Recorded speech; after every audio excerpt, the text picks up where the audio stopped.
Barnaby Jones, starring Buddy Ebsen. Also starring Lee Merriweather, with guest stars Monty Markham, Catherine Justice, Lyndon Childs.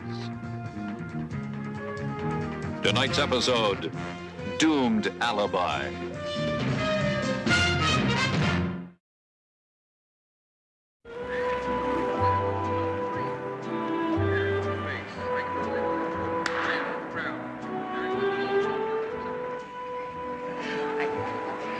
Anyway, there it was. It was pitch black. The fellow was way up at the top of the tree. Couldn't even see his hair in front of his face. All of a sudden, the limb let go, and there he did. Hit the ground. Flat like a rock. Then all the dogs jumped on him, except old Lou. George. And then old Lou jumped on him. Isn't that Vince Barrett? I think it is. Oh, Henry. Hey, this is fantastic. There you go, girls. Dig in. Now, come on, just dig in. Dig in. Oh, Henry, that's just what the man ordered. George, do you think he'd take a picture with us? Oh, now, Irma, let's not bother. Oh, come on, George. Irma. That's the first movie star I've ever seen. Come on, George. Right. Just keep all the wine and the food flowing, Henry. As the man said, we pass this way but once. Mr. Barrett? Yes. Mr. Barrett? Huh? Mr. Barrett? George Anderson, Duluth, Minnesota. Well, I'm pleased to meet you, Mr. Anderson. Henry, would you pour some champagne for the ladies? Oh, this here's my wife, Irma. Miss Anderson, my pleasure. Oh, George and I never missed one of your television shows. Well, thank you. Comanche Sun, Flaming Desert, Slinging Lead. Well, you folks are mighty kind, but you sure are going back a few years. I've been out of the show business for some time now, and I'm just ordinary businessman today. Oh, not in our eyes, Mr. Barrett. Why, you're still one of our favorite Western stars. Well, thank you, Miss Anderson. Mr. Barrett, any chance of you taking a picture with me and the wife? Best chance in the world, Mr. Anderson. It'd be my pleasure. Rita, it is Rita, isn't it, honey? Here, grab that old camera and just snap a picture of me and these fine folks. Oh, Right Mr. there. Barrett, thank you so much. No, it's my pleasure. Do it all the time. Love it, love Oh, I'm it. so thrilled. You ready? Okay. Okay.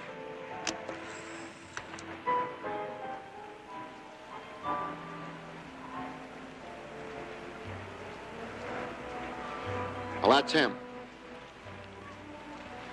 Pretty free with that pencil, isn't he? Why not? It's my signature, not his. What'd you say his name is again? Hatfield. Rick Hatfield. Local disc jockey from some little burg up in the San Joaquin Valley. Santa Carlita, I believe. You want me to call the police? No. No. He's already done this 3 times. I think we should call the police. No, not just yet. Shirley?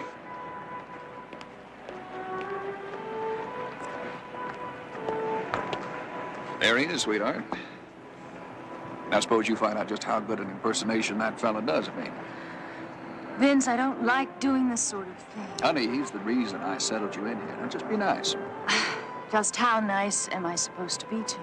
Nice enough to find out what I want to know. Go on.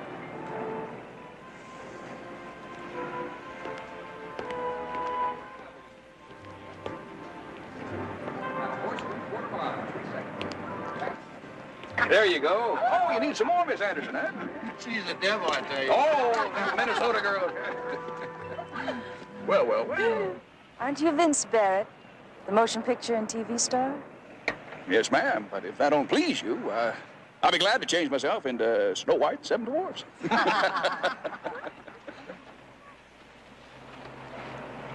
Yes, sir. He might just come in real handy.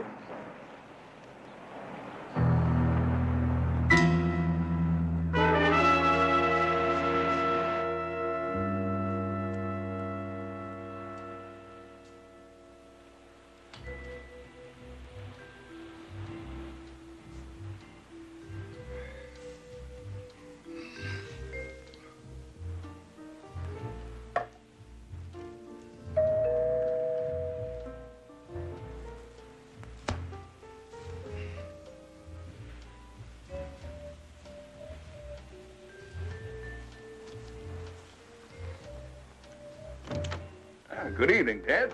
Well, it wasn't until now. Where's your houseman? I gave him the night off. What is it, Barrett? I thought I made it clear. We have nothing further to talk about. Now, Ted, listen to me, will you? Just give me 10 minutes. I'll do better than that. I'm going to see to it you get 20 years. Not 10. You've stolen from me long enough. I'm having the company's books audited, and when they're finished, so are you. Now, if you don't mind. Ted? Now, come on, Ted. You got to listen to reason.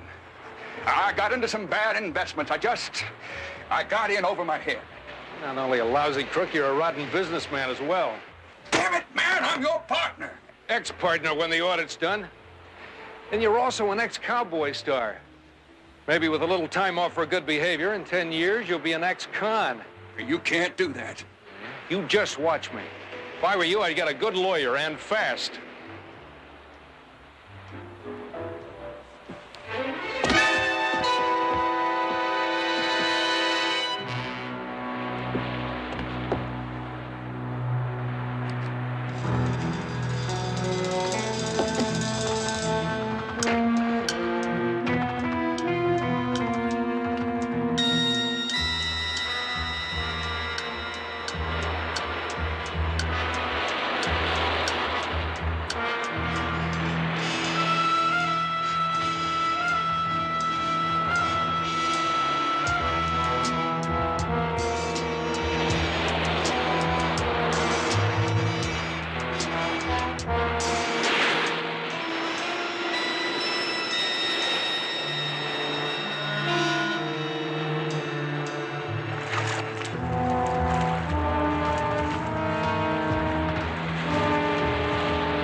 Mr. Jones, I'm sorry I'm late. That's all right. You must be Chris. Great view you have here. Oh, yeah. My father used to love this place. He spent as much time down here as he could. Well, nobody can fault him for that. Say, you mind taking a walk on the beach while we're talking? Not if you don't mind getting a little sand in your shoes. Not at all.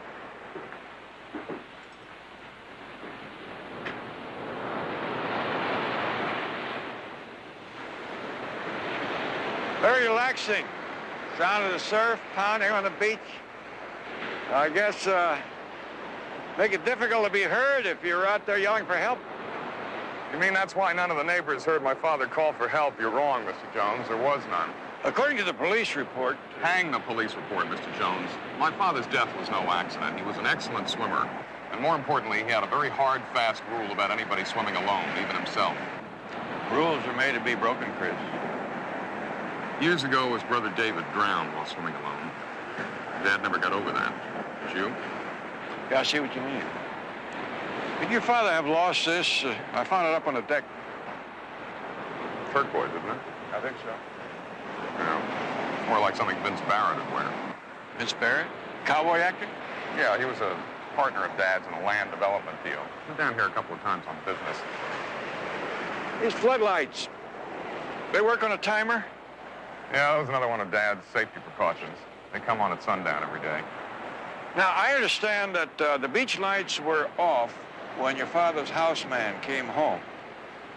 He didn't find his body till he turned the beach lights on. Which would mean that my father would have had to have turned those lights out and then gone into the surf alone. Now, surely you can't believe that, Mr. Jones. Well, I don't know what I believe yet, but I just can't leave a question like that in the dark.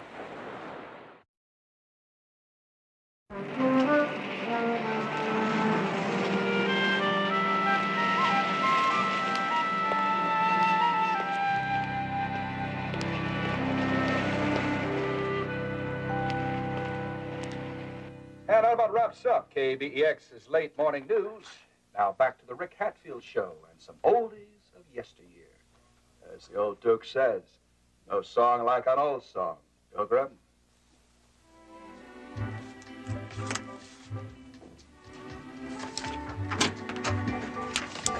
Hey, Marty, let me borrow your glasses, will you? I need them to read these commercials. Then you shouldn't have left your glasses down in L.A. Come on, Dave. If you'd seen that girl, you wouldn't blame me if I'd forgotten my shoes. Shoes, I'll loan you. My glasses I need. Am I to understand you would deprive a man of his sight just because the beauty of a young lady led him to misplace his glasses? Ooh. You forget, I checked your action. The chicks you take out, you're better off without glasses. Not this one, Marty. Sensational figure, low, sexy voice, and a face that would make Da Vinci wig out. Yeah, sounds like you're the one wigged out. Wigged out, turned on, and torn up. Well, I suggest you gather yourself together. That record ends in 5 seconds. Yes, sir. Yes, sir. Always said, show me a man who likes an old song, and I'll show you an old man. Yes, yes. And if you'd like to see an old man who'd like to see you, get yourself down to Crazy Ed Hayes. Got so many recreational vehicles on that lot of his.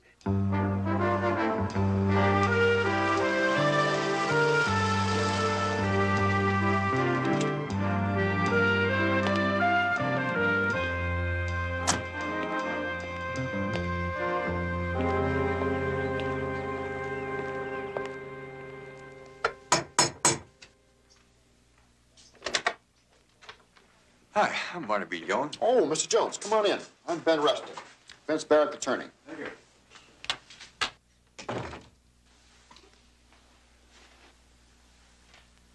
Vince? This is Barnaby Jones, a private investigator who called. Detectives. You're one of them fellows that herded me and Wyatt and Bat and the rest of them right on off the tube. Well, I wish my work were as easy as television shows make it look. Well, sit down, Mr. Jones, and tell us how we can help lighten the load for you. Thank you. Chris Mason asked me to look into the death of his father. I thought you might be able to help me. Poor Ted. I not only lost a good partner, Mr. Jones, I lost a dear friend. I'll be glad to do whatever I can. Did Mr. Mason have any setbacks recently? Any emotional upsets? Ted Mason take his own life? You're barking up the wrong tree, Mr. Jones. There's always a possibility that Ted might have committed suicide. Suicide? No, Ted wasn't that kind of man. Yeah, that's the way his son feels. Did he have any enemies? Well, what man doesn't have a few, but none who'd do him in. No, Mr. Jones. On the face of it, I'm afraid I'd have to agree with the police. It had to be an accident. Well, it's not the first time I'd wind up chasing my shadow around the rain barrel. Oh, I found this out at the Mason house, and Chris thought it might belong to you. I'll say it does. Came out of my hat band. Probably lost it on Saturday night? No, must have been 2 weeks or more. I've been turning this place upside down looking for it. Then you weren't out at the Mason house over the weekend? No, I spent the weekend at the Parkhurst Hotel up in Los Angeles. I do appreciate your finding this stone for me. It's a match set. I couldn't replace it. Any more questions, Mr. Jones? No, I don't think so right now. If I do have any, I'll give you a call. Thank you. No, it's my pleasure. I don't like it, not one bit. Don't get yourself worked up. The night Ted Mason died, you were at the Parkhurst Hotel. Mm-hmm. And suppose Jones finds that fella who was really there. I think maybe it's time I paid a call on our disc jockey friend. As your attorney, if I explain to him we're going to press charges, I think maybe he might be persuaded to cooperate. Man should always consult with his lawyer first. Saves a lot of wear and tear in the long run.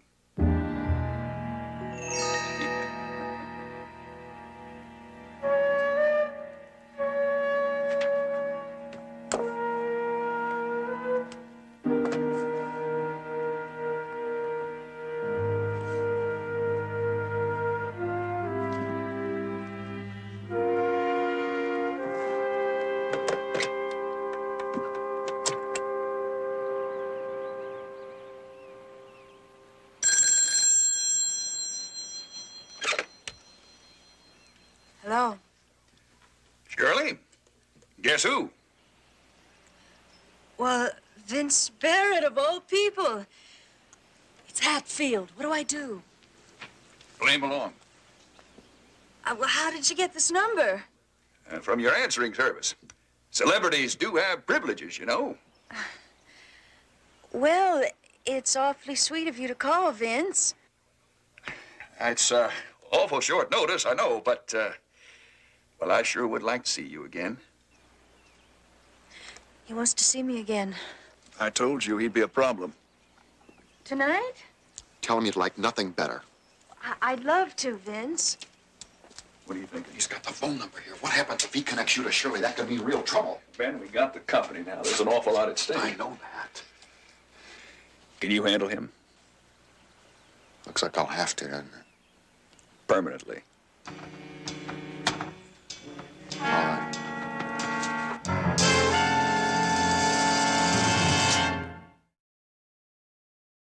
You have to understand, Mr. Jones, we get a lot of celebrities here with all the fans and groupies hanging around. Privacy is the watchword of our establishment. Yeah, with me, too. I'm a private investigator. Well, we sure get a lot of fellows like you, too. Bad for business. Maybe I can help you with the overhead.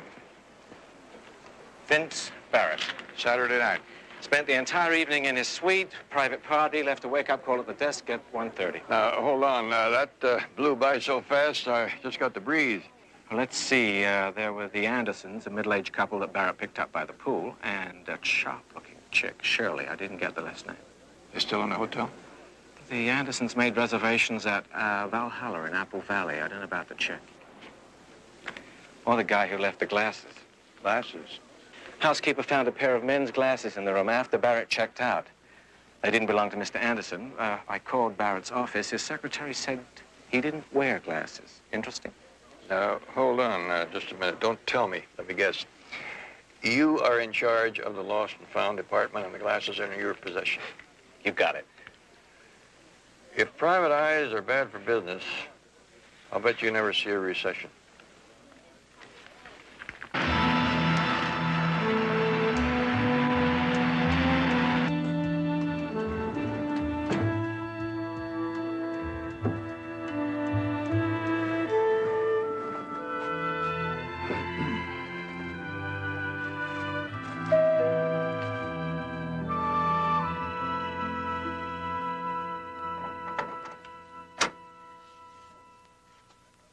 I swear.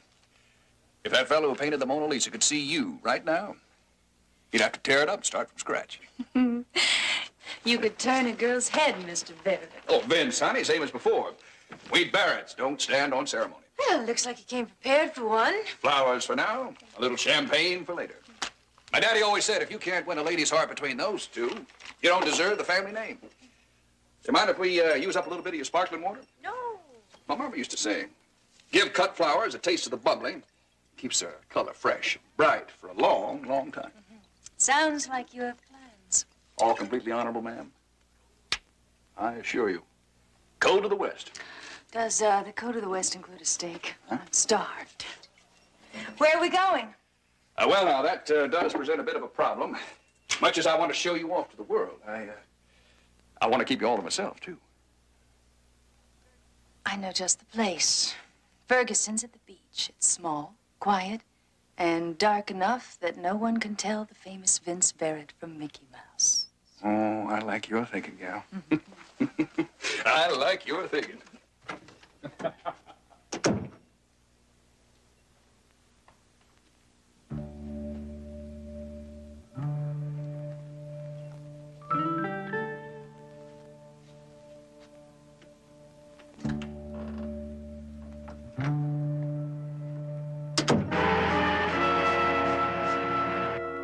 No, sir, Mr. Jones. We wouldn't forget these glasses, would we, Irma? Oh, dear me, no. That was the most exciting evening of our whole vacation. The dinner you had with Mr. Barrett. I can't wait to tell my bridge club that we had dinner with a real movie star. And by the time her bridge club gets through with it, it won't be just a dinner. Irma will have had a screen test, and I'll have had an affair with some young Hollywood starlet. George. Who else was at the dinner? Oh, just the most precious young lady. Mr. Barrett met her by the pool, and I think she was quite taken with him. You know, I'm certain that we have a snapshot of her here somewhere. Let me look. And who did wear the glasses? Oh, Vince. Mr. Barrett, of course. But only when he signed the check. Well, I understood Mr. Barrett didn't wear glasses. Well, be Being a Hollywood movie star and all, a fella's got to keep up his image. You don't exactly picture a Western gunfighter wearing a pair of specs now, do you? Here we are. Shirley and Vince make a handsome couple, don't you think? Shirley. You didn't have to catch her last name. Gee, I don't remember. Do you, Irma? No, but then it was very informal. Like we were all very old friends. This picture of you with Mr. Barrett taken at the pool, that was taken before dinner. Right after we met. Like Irma says, we were together from then right on through the whole evening. Mind if I borrow this? What do you want a picture of us for? I promised to return it, and along with it, I promised to give you an enlargement. 8 by 10? You can depend on it. That's very nice, George. All right, thank you very much. You enjoy your vacation, and I'll get this back to you tomorrow. Bye-bye. Bye. Bye. Bye.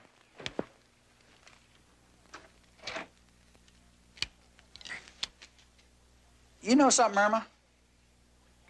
He didn't even say what he wanted the picture for.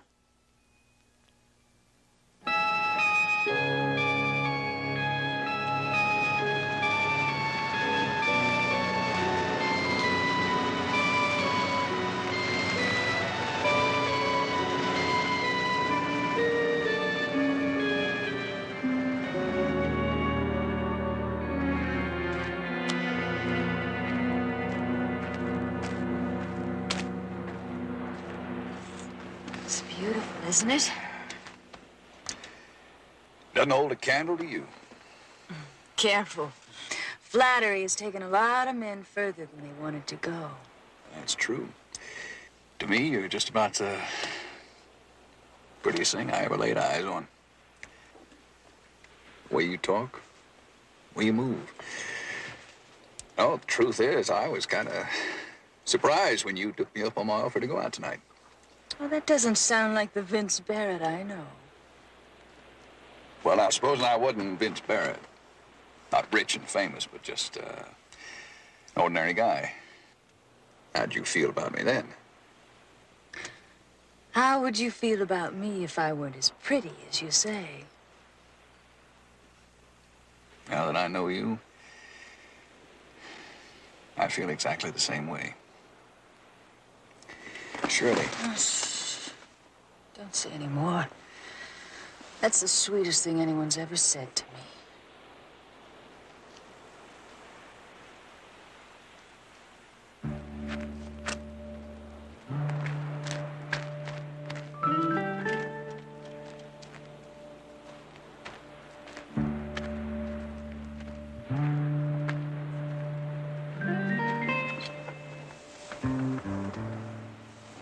Why don't we take a walk? Yeah, okay.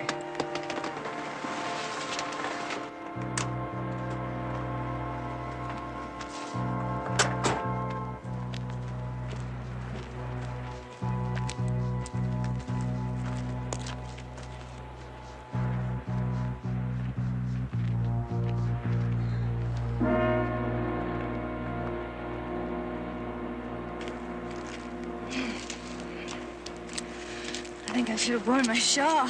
Oh, here, take this. No, I've got mine back in the car. Well, I'll get it for No, you. no, don't be silly. I'll get it. Only take me a second. Okay.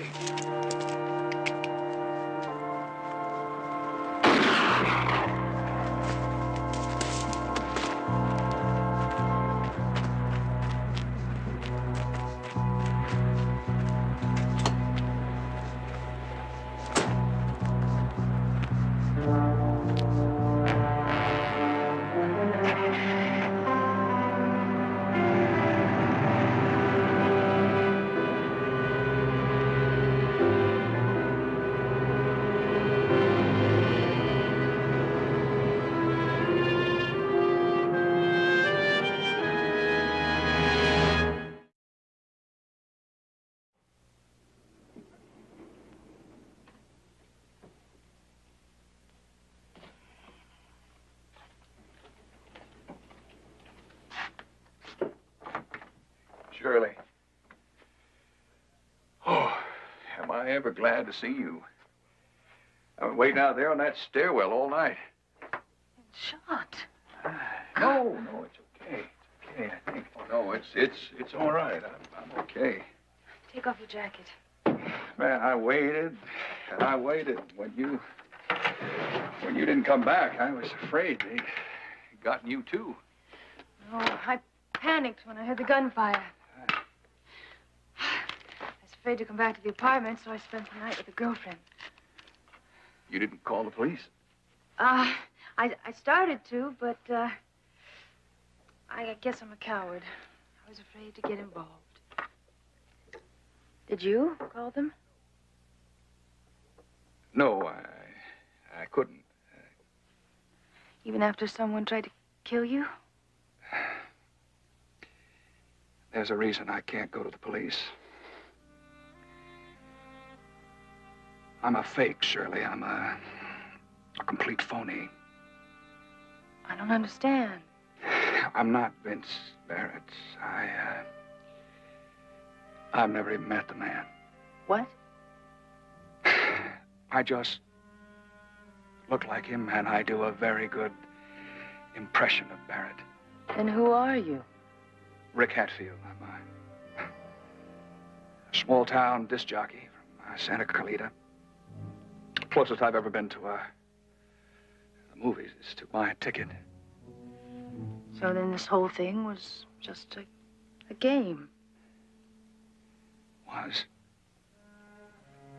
Till I met you.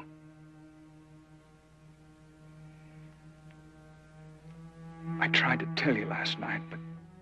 Why do you think someone tried to kill you?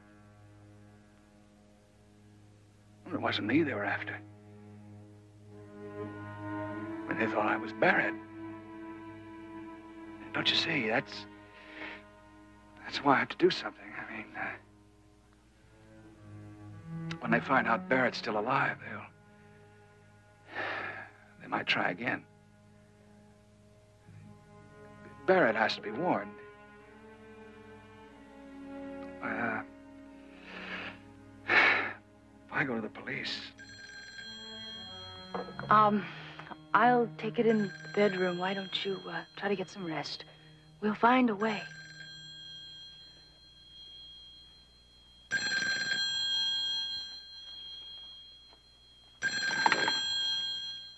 Hello.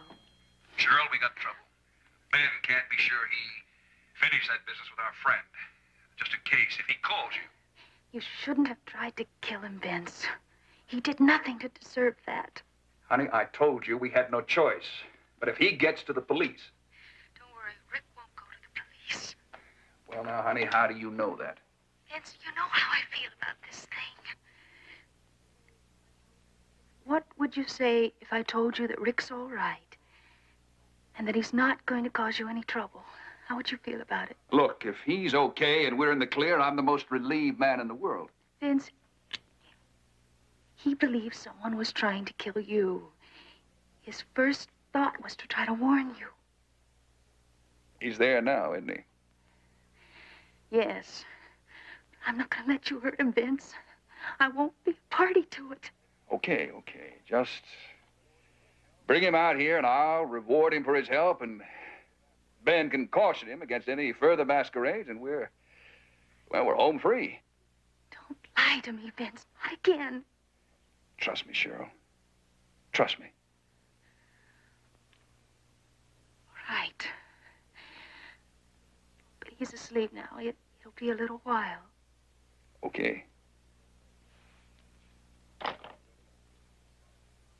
You better not miss this time.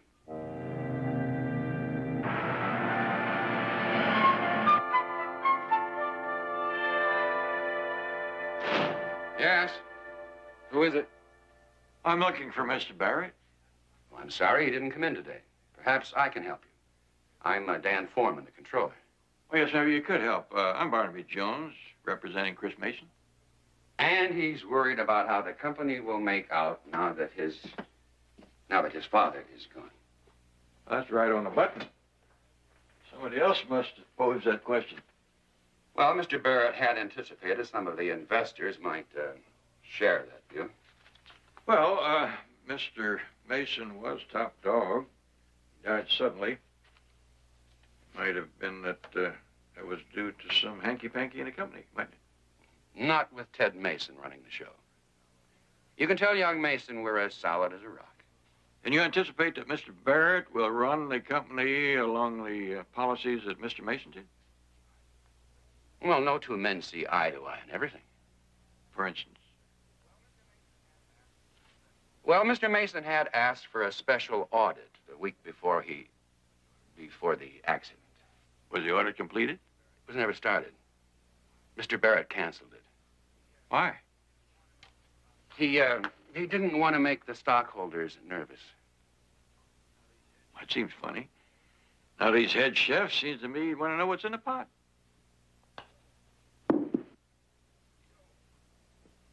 Yeah, Mr. Jones.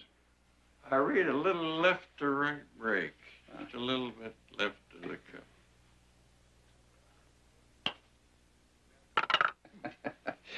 You have a good eye, Mr. Jones. That's what brought me here. I want to show you something and see if you see it the same way I did. Yes, I remember a fine couple. That was taken the day your partner died. As a matter of fact, I had dinner with the Andersons that evening. What's the purpose of all these questions, Mr. Jones? I thought we'd established the fact that Vince was at the Parkhurst Hotel that day and all that evening. That's what puzzles me. There was something else there, too. Look at this blow-up. Notice that the turquoise stone that I found seems to be in place in your hatband. If you lost that 2 weeks before then, how do you explain it? By George, I said you had a good eye. But I do recall I switched the band around before the picture so that empty set wouldn't show.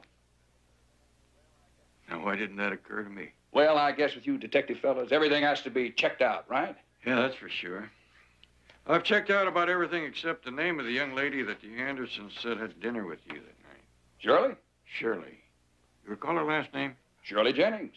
Charming young lady. If you like, I'd be glad to arrange for you to meet her.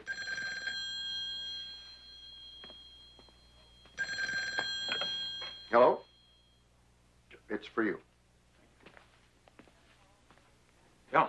I got a call from the haystack. They found the needle. Those glasses belong to Rick Hatfield. He lives in Santa Carlita. Good work, Betty. I'll join you at the office in about an hour. We'll drive up together. Thank you. Thank you, gentlemen. No more questions, Mr. Jones? Oh, now I have to go match up some answers. I'll find my way out.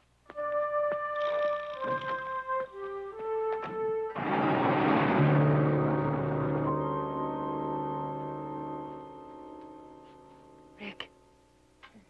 Here, drink this.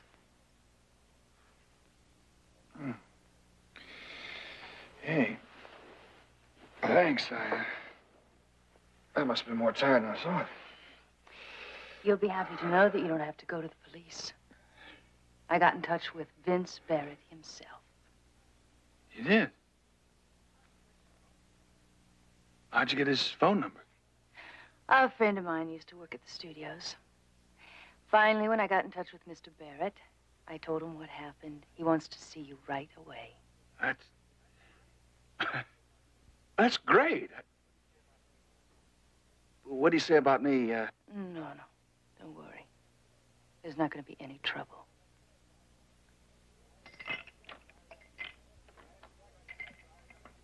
And it's like I said, I want it clearly understood that Miss Jennings had absolutely nothing to do with my impersonation. I understand completely, Mr. Hatfield. Spoken like a gentleman. Now, what's all this about somebody wanting to kill me? Well, it's like Shirley said on the phone. There I was pretending to be you, and some guy took a shot at me. Did you by any chance get a good look at this fella? Man, did I ever. I'll never forget that face. Mr. Barrett, you don't know how much I appreciate the way you're taking this. I mean, I never expected to. Holy. Mr. Barrett, that man, the one out there. He's the one. Are you sure? Man, I told you, I'd know that guy anywhere. We better call the police.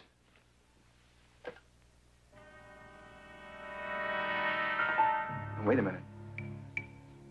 Something else wrong, Mr. Hatfield? Well, this telephone number is the,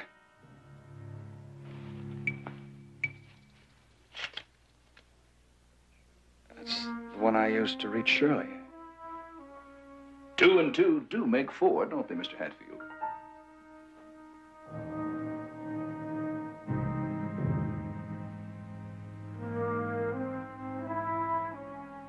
If you had talked to Rick, you know this wouldn't have happened. Ben! Vince! Promise! Ben!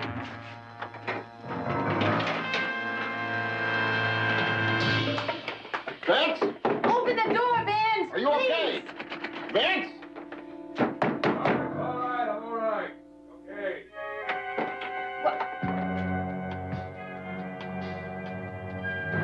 Said you wouldn't hurt him, Vince. You swore! He's only unconscious. I had to slap him. He saw Ben and he went crazy. He grabbed my gun and we fought over it. I told you you should have let me handle this. No! Get up! Well, you was going for that gun, you... Get him out of here. Now, come on, baby. Keep hold of yourself. We're all in this together. It's gonna be all right. Now, come on. It's okay. You just get yourself fixed up. Give me time to do some thinking. It's gonna be all right.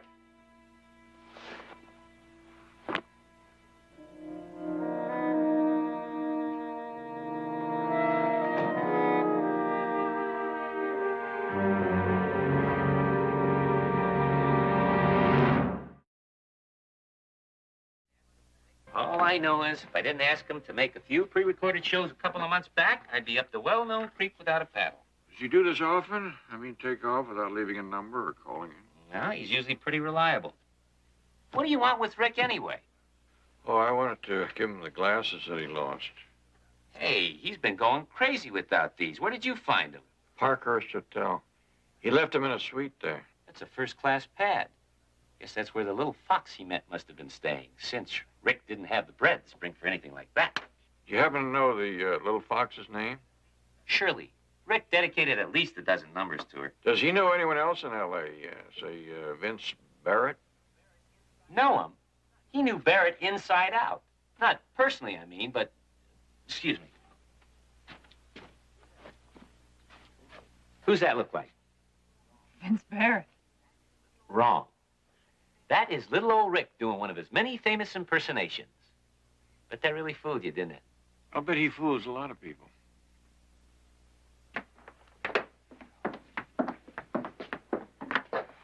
Oh, what did you make of that? Like butter in a churn, everything is coming together. Would you mind spreading it around a little so I could have a sample? Well, up to now, our main problem has been that one man has been 2 places at the same time. Maybe we have just found the man occupying the other chair. Hello, operator. I'd like to make a call, please. Los Angeles, area code 213-555-7420. Have you got any quarters? Listen, as long as I'm paying for this call, how about filling me in on who it's to? Yeah, thank you, operator.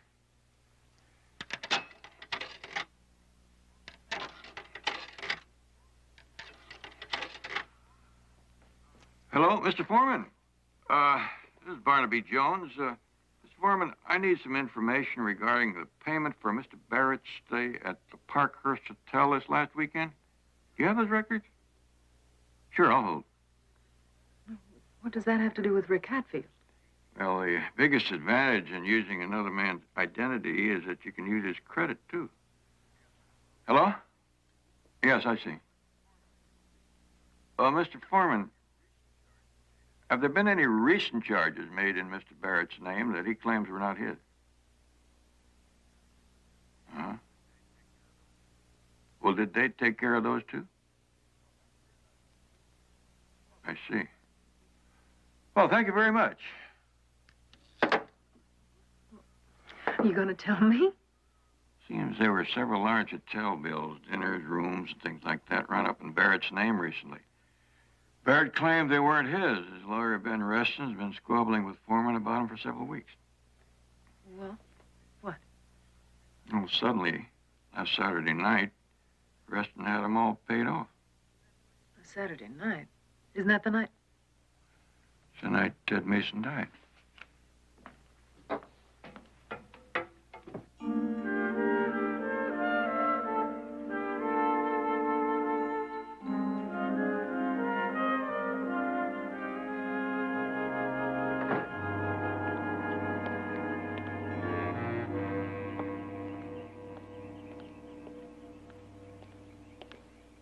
Going somewhere?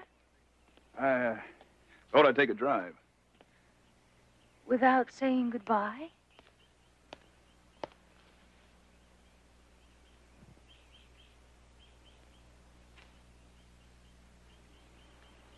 Santa Carlita can be a lovely trip.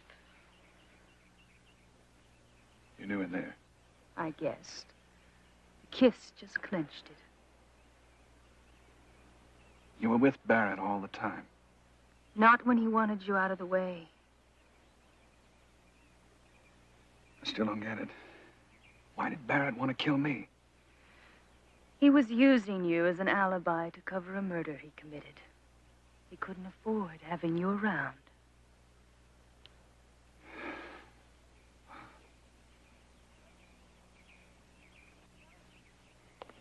Where are you going? Call the police. Oh, darling, wait. You're honest and a little bit square, but don't be a fool, too. You and I are the only two that know who you really are. You can stay Vince Barrett. It's a chance of a lifetime. His money, his success, and me. The two of us together. And arrest him? We'll cut him in. It'll work perfectly. Yeah, until they come down on me for that murder Barrett committed. Wait a minute, please. If you call, I'm an accessory. Opry, would you get me the police? Ben, stop him. He's not really Vince. You shot the wrong man. What? Put it down. Put it down. So there are two Vince Barretts. That's the way it's shaping up. Let's hope there still are two of them. Now, look, Mr. Reston. Move it. Rick, it doesn't have to be this way. Well, he doesn't seem convinced of that. Ben, tell him if he plays it our It's no way... good, Cheryl. We don't have any kind of guarantee. We're up to our necks in this thing, and he can talk anytime he wants to. He's going in the woods right alongside Vince. Just keep moving. If you kill me, you'll be fresh out of Vince Barrett's. I mean, suppose somebody comes around asking for him, huh? By the time that happens, we'll have bled the company dry, and we'll be long gone.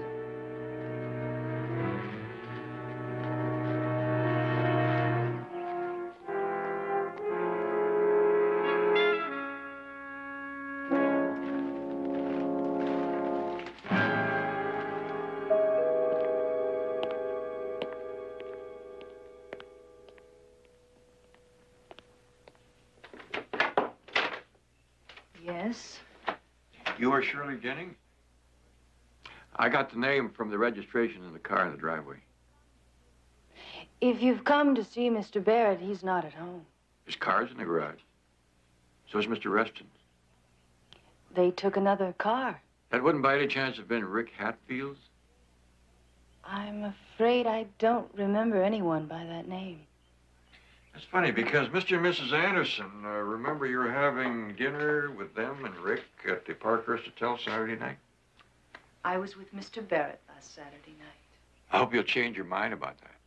Because being with Mr. Barrett would put you smack dab in the middle of the Ted Mason murder. You know that much. I have a feeling you're going to tell me a lot more.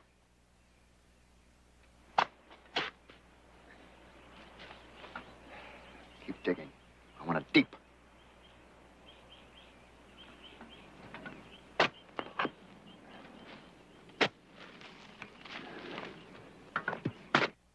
Deputy, this is Betty Jones.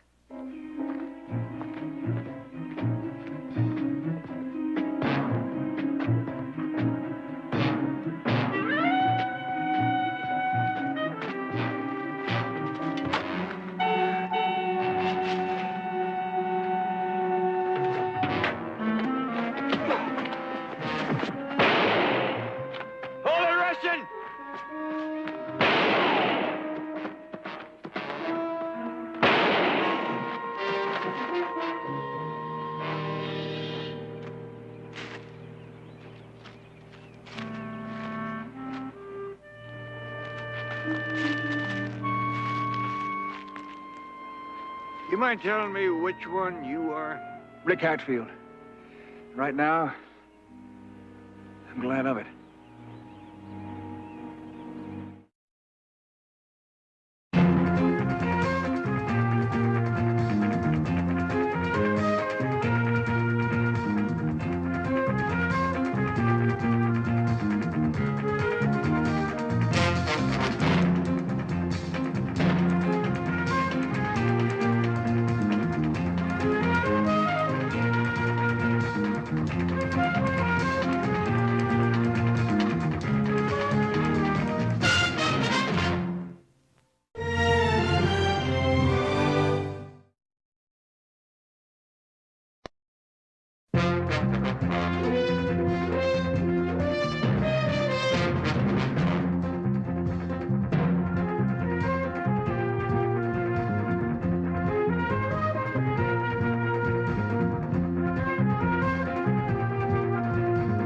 Barnaby Jones, starring Buddy Ebsen. Also starring Lee Merriweather, with guest stars Glenn Corbett,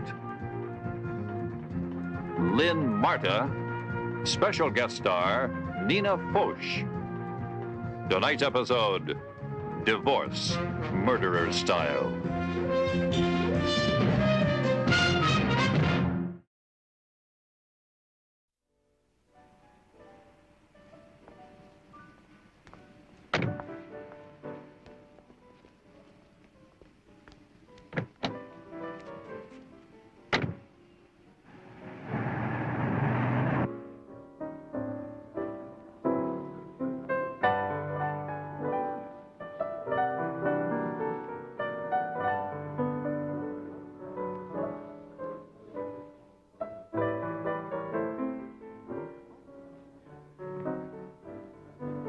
What's so interesting?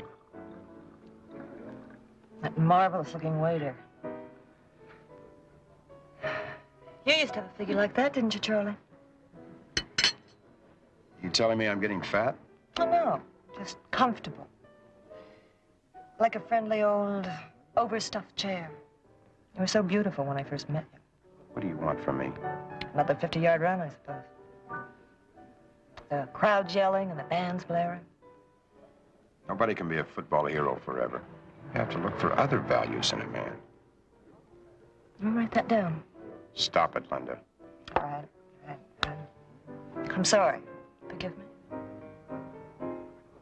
I'll tell you a secret. What? I'm divorcing you.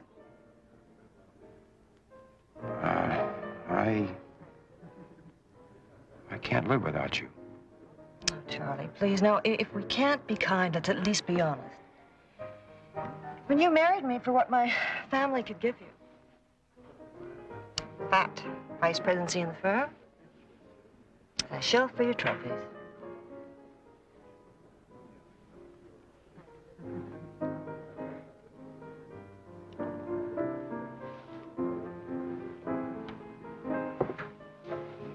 I guess you've said it all.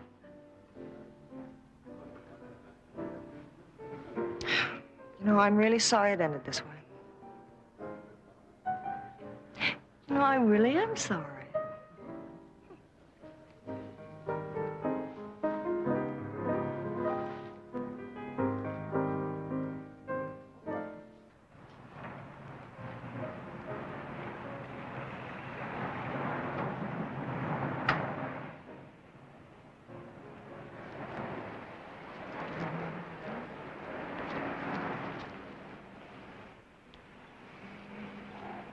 Where's the attendant? He'll be here in a minute. Well, I don't want to wait a minute.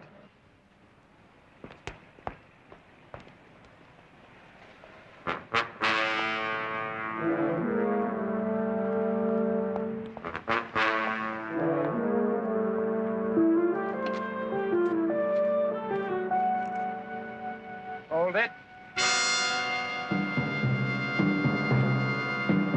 Behave, you won't get hurt. Hand over your cash. The lady, all your jewelry. Move.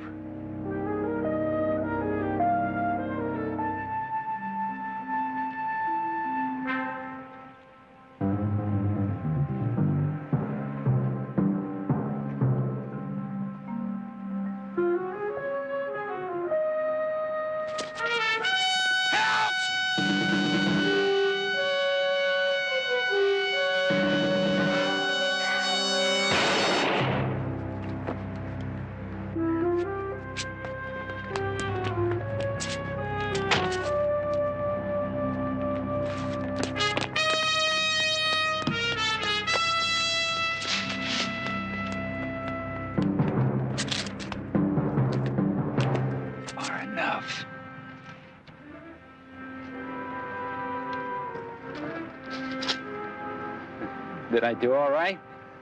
Yeah, but we gotta make it look real good. Hold still. I'll just crease you a little bit.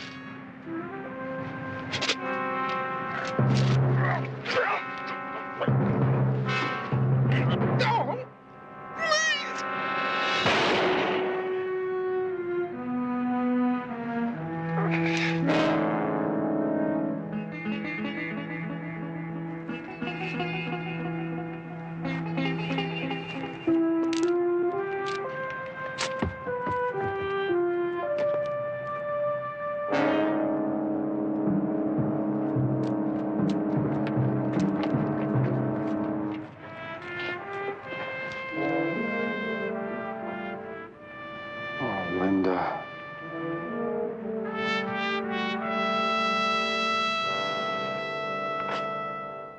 I was in Cap Ferrara when the family phoned with my niece's death. I flew home immediately. It's hard to believe that anyone so beautiful and vital is gone. I practically raised that girl. I arranged her coming out party. Always saw that she met the right people. May I get you something? Some tea, perhaps? An aperitif. Our stock is kind of low. We got a little bourbon. That'll be fine. I'll have the usual, Betty.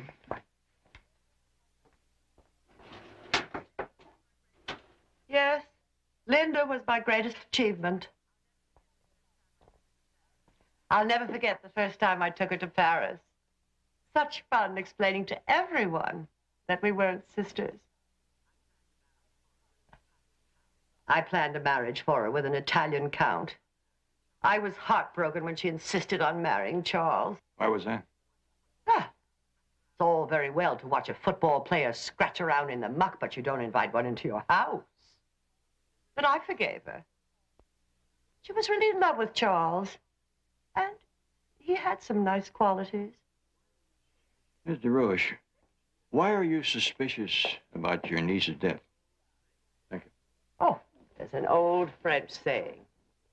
Où il y a le triangle, il y a souvent la mort. Well, roughly, I suppose that translates into where there's a triangle, there's death. What kind of a triangle? But Linda had an admirer. He was mad about her, furious that she wouldn't leave Charles.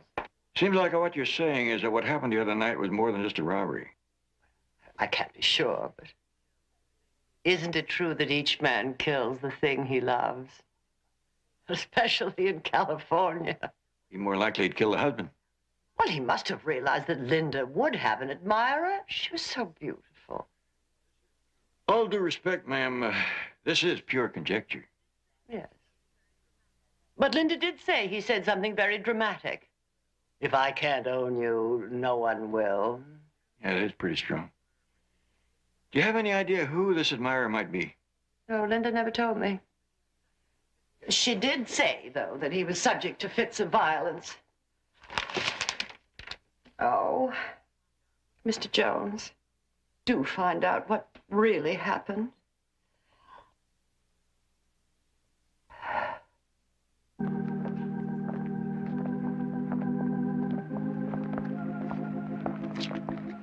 Charlie, I know it's no comfort at a time like this, but what we all wanted to say, what a brave thing you did. Putting yourself in danger, trying to save Linda. It's hard to imagine going on without her. I don't know what I'm gonna do now. Maybe get away. That's a good idea. Take all the time you need. Don't worry about the job. Your desk will always be there. Oh, I don't think you know my daughter, Terry. Miss Mabry. I'm sorry to meet you under these circumstances, Mr. Court. I've always been one of your greatest fans. Well, if you'll excuse me. Is there anything else we can do? No, I just want to be alone for a while.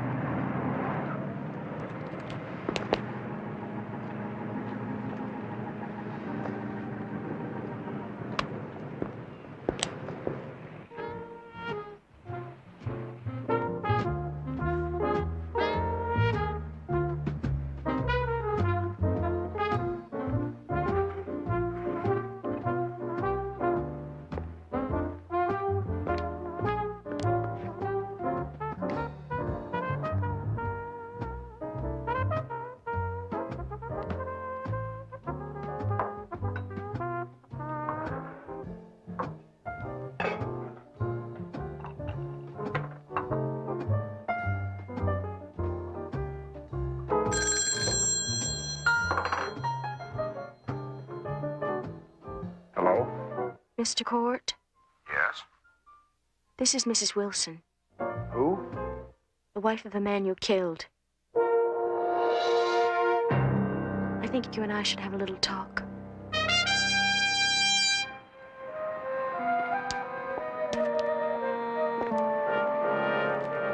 Charlie Court and his wife here often? Yes, sir. Mrs. Court had lunch here frequently. That's so. Who with?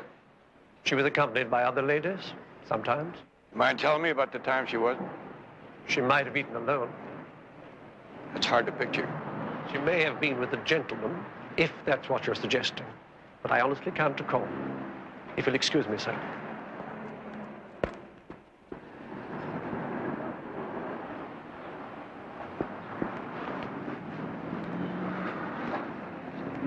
You hear any of that?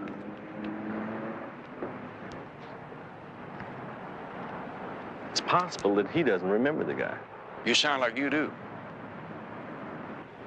Mainly just the car. It's kind of beat up for a place like this. Always had it stuffed with paintings, wild, modern stuff. You know anything else about him? Well, thin, good looking. Oh, and a lousy tipper. But he certainly wasn't the one that killed Mrs. Court. Have they identified the murderer yet? Name's Frank Wilson, drifter, got a record, armed robbery.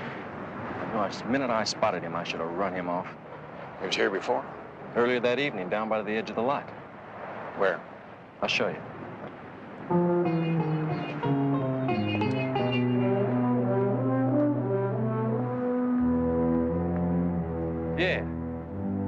Yeah, just about right down in here.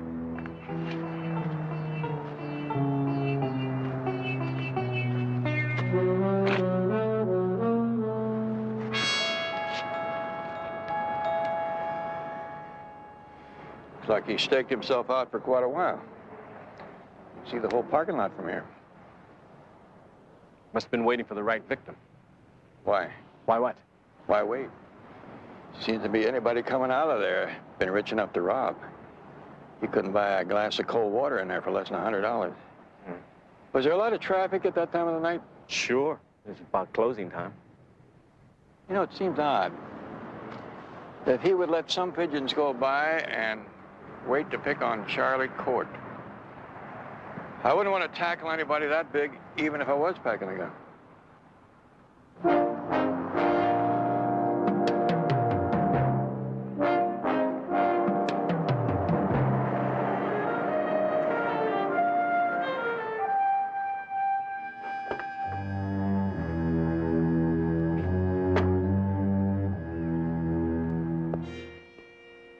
Over here.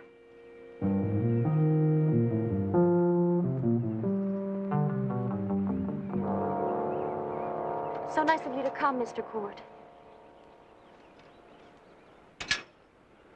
Forgive me for being nervous, but Frank's death was such a shock. They never told me Wilson had a wife. Yes. Won't you sit down? We didn't live together too long.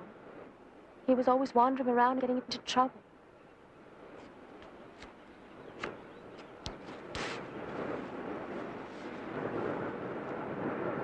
What do you want? Well, first to tell you that I hold no hard feelings towards you, and that I hope you won't hate me for some things I have to tell you. Go on. Frank visited me last week up in Fresno. He wanted a reconciliation. I'd always refused him till he could straighten himself out and prove a good husband. This doesn't concern me. Well, he gave me some money. He said it was an advance from a friend in L.A. who offered him a job. Now, this set me to wondering, what kind of a job gives advances? I mean, wouldn't you wonder?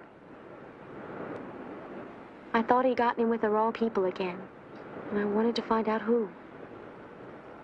So I did something terrible. I searched his things, and I found your name and phone number. Well, that doesn't prove anything. Only that he was setting me up for a robbery. Of course not. And the fact that you and Frank were friends before the robbery doesn't prove anything either. I never saw your husband before last night. Oh, I don't blame you for not remembering. It was such a long time ago, wasn't it? In North Carolina? A place called Cherry Point? I guess you forgot to tell the police. So did you, evidently. I don't want to get involved in anything. I just would like to get away from all these terrible memories. That's a very good idea. I have a sister in Hawaii. But it's so expensive there. How expensive? Oh, I couldn't think of making a move like that without at least $5,000. You wouldn't know where I could borrow it, would you? Maybe. Suppose I call you later this afternoon. I'd like that. Just ask for room 18. Talk to you later, then.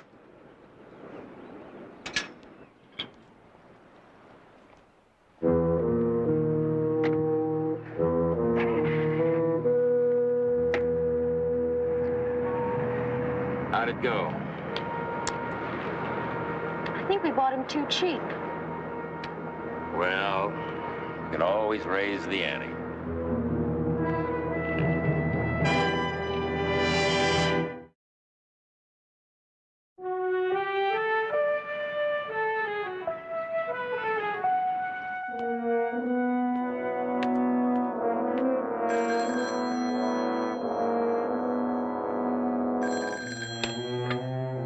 Yes? Who? All right, send him in.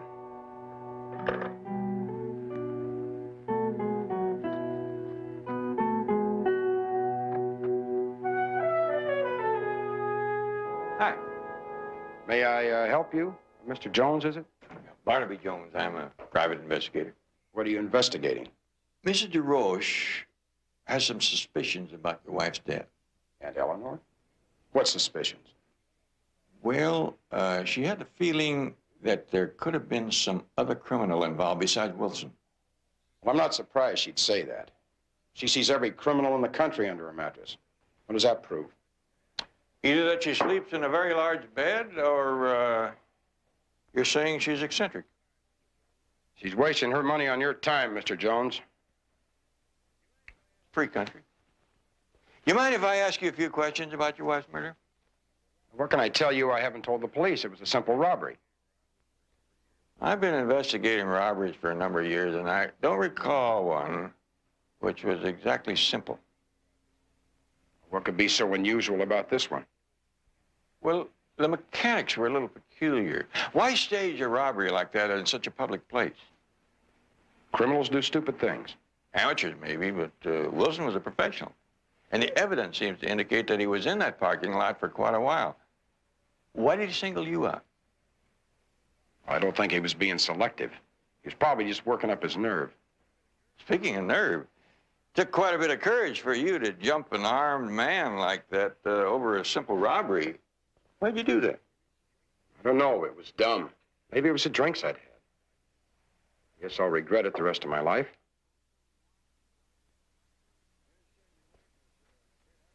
I understand your wife was a great art collector. Yeah, she was interested in art. All these seem to be by the same man, Lawrence Whitley. Never heard of him. Well, not many people have. My wife sponsored him. She thought he had potential. So it looks like he dug it up out of the bottom of a hen house. If you don't have any more questions, Mr. Jones, would you excuse me? This whole thing's been very rough on me. Oh, yes, certainly. It's a pleasure to talk to you.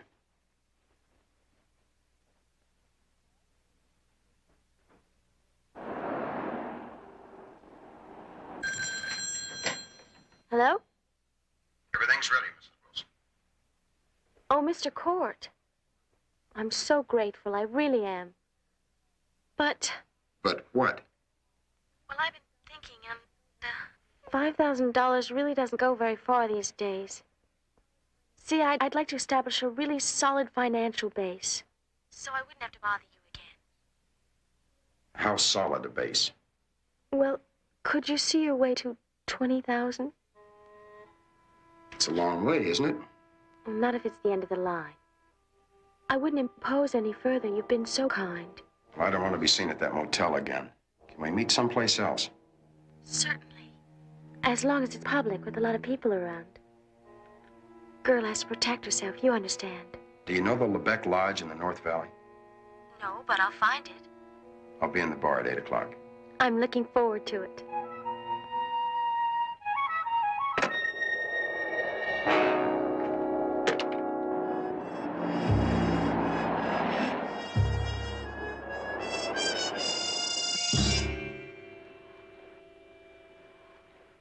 Some of these are kind of hard to figure out. Well, maybe we just don't understand abstract art. Well, I read once that according to Delacroix, it's supposed to be the extension of the music of the painting. I guess I'm tone deaf with these. What do you got on Wilson? Well, he was born and raised in Fresno. Spent 3 years in the Marines. He was given a bad conduct discharge for theft. Where do you go from there? Back home to get married. He lived with his wife, Catherine, for a short period of time. Then he left to drift around the country. He served time in 2 states for assault and armed robbery. What about his wife? She stayed at home. They were still married at the time of his death. Very interesting. What do you know about Fresno? Well, just that they roll up the sidewalks at 9 o'clock. Well, nobody wants to look at a sidewalk. It's been left out all night. You could try the winery. Why not? Taste the Pinot Noir. Pick a few figs. Ask a few questions. Find out all you can about Wilson. Whether he had any contact with the painter, Lawrence Whitley. I'll get back as soon as I can.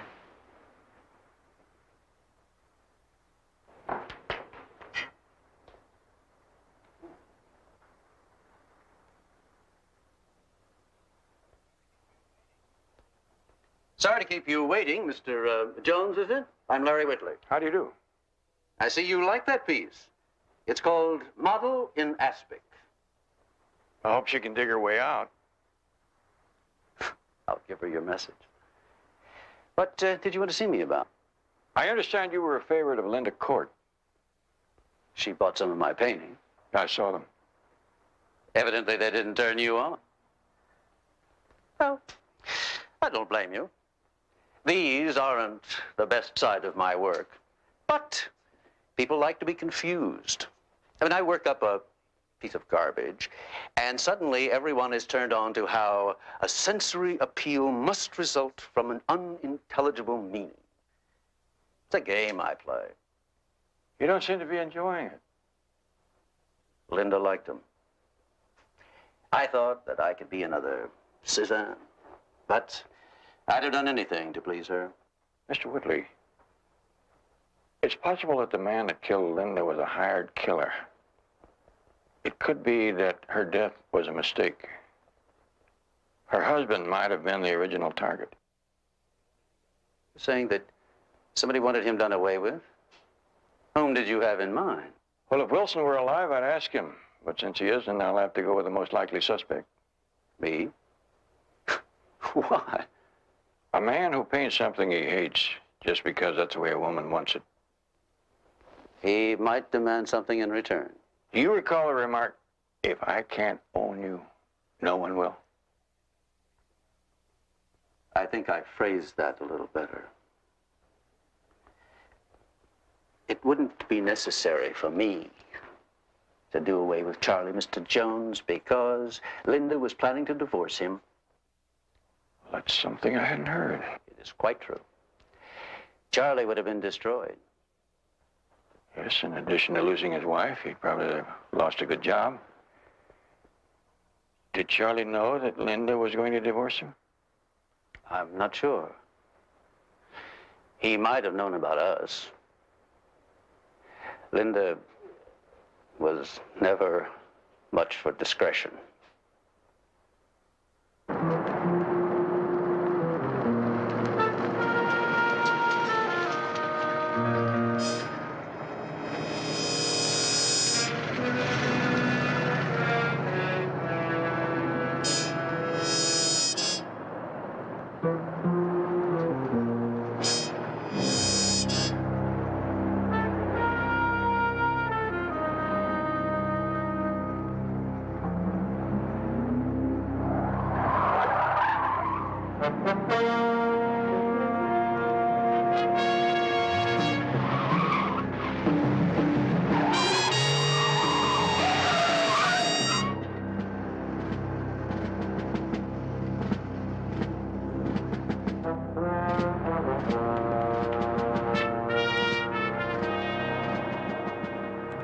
nobody here. Well, I forgot the place was closed on Monday. Got your money in the car. Why don't you bring it here? Why don't you come with me? Back off. I'll go with you. And the money better be there.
How was Fresno?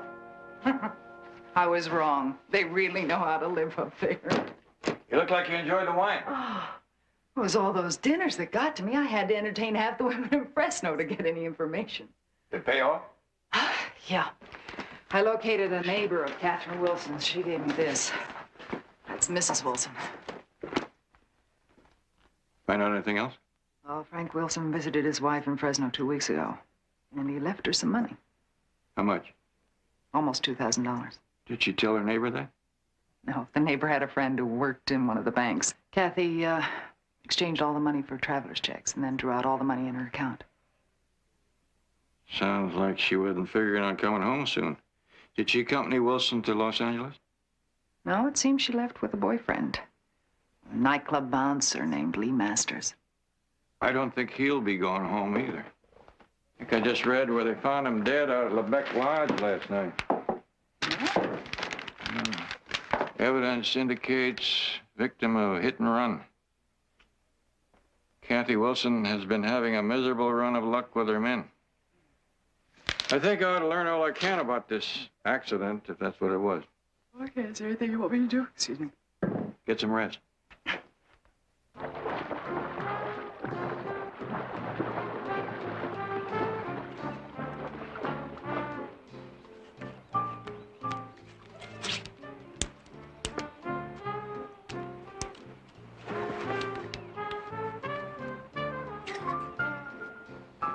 Oh, thanks. That's very kind. You seem to be feeling a lot better now. Well, I guess it's true. The time heals. I'd sort of hoped it was because I was here.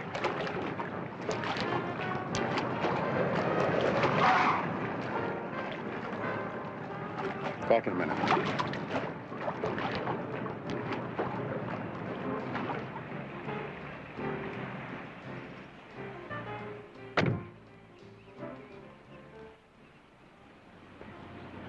Anything I can help you with, Jones?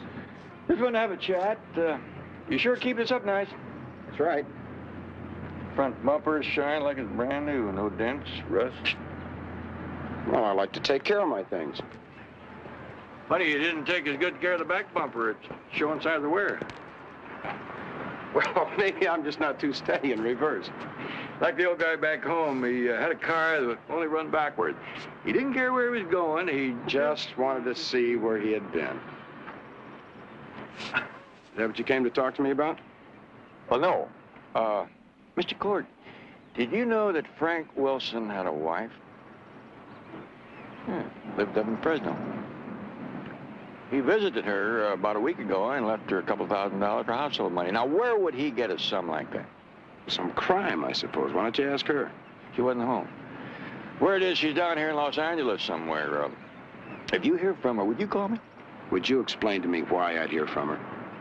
Well, sometimes wives get a little touchy about their husband getting killed, even if it's for a good cause. I'll be careful. Now, if you'll excuse me, I've got some business to attend. Sure. Sure's a nice day for a drive. You have it out today? Just to have it washed. Sure looks nice.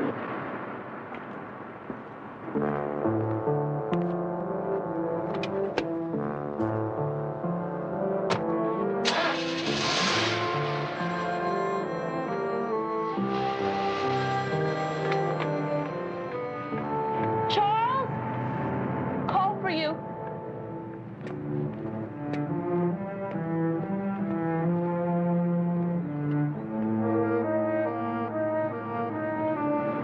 I better shower and change. Yes. Dirty murderer. Well, I figured I hadn't heard the last of you. Oh, you have. You have, because the police can take it from here. I'm calling them. It's not going to get you any money. I'm not in business anymore. You're too dangerous. Oh, yes, you are, lady. You're still in business, or you wouldn't be calling me here. Price has gone up to $50,000. It'll take time to raise that. And it'll take time for me to figure out a payoff where you can't get your hands on me. There's no problem. I can't afford to hurt anyone else. Oh, you can't afford not to. Looks like pretty hard work. Yeah, but it's shaping up. Been on it since early this morning. Mr. Court been down to look it over? No, he drove out without giving a glance. He seemed to have other things on his mind. Oh, yeah. I guess he was worried about his car. He told me he had an accident. He kind of banged it up. Yeah, front end. Looked like he used a bumper for a can opener. Don't work too hard. Okay. Get the money and stay by your phone.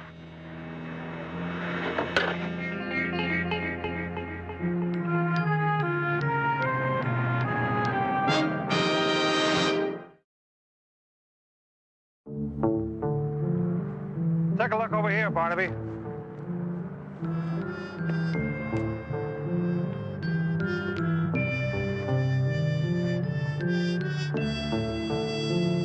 Look at this tire mark. This could have been made last night.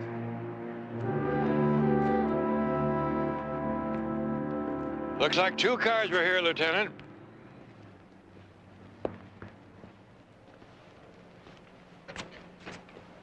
Say, did you happen to find a motel key on Masters? What makes you think that? Just a guess. You had to stay somewhere down here. I figured you didn't buy a house. Well, you're close. We found a receipt on him from the Hollywood Motel. What'd they have to say? And he checked in there 2 days ago with a young woman. Is that a fact? We got a description, but haven't been able to locate her yet. She probably left town.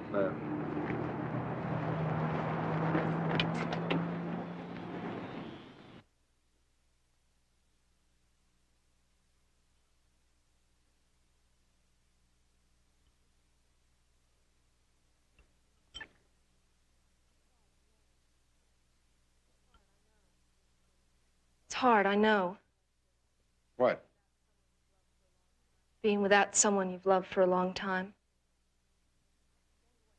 But I think anyone can go on. If he knows people still care for him. Won't you let me help? You're a kind and gentle girl, Terry. Maybe the only one I've ever known. People can't help me now.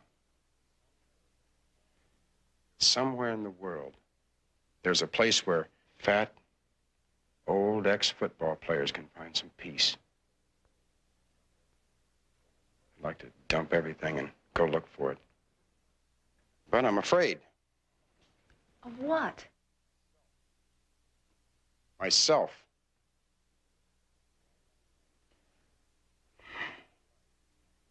See, all my life, operators smarter than me have used me. Made me out to be some kind of a god because I could run past people. Then one day they said, you'll have to make it another way. Only I don't know another way. So the second team moved in. The vultures waiting to pick at the bones. I don't understand. A wife that was amused like I was a toy and got bored when the paint rubbed off.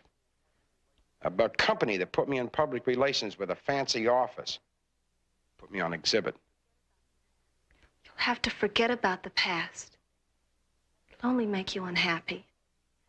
You see, that's the tough part. It's tough giving up anything. I don't care how it was gained. Would it be easier if you had someone you could trust? Do you think it's possible? I think anything's possible. If you try hard enough for it. Maybe we could try for it together.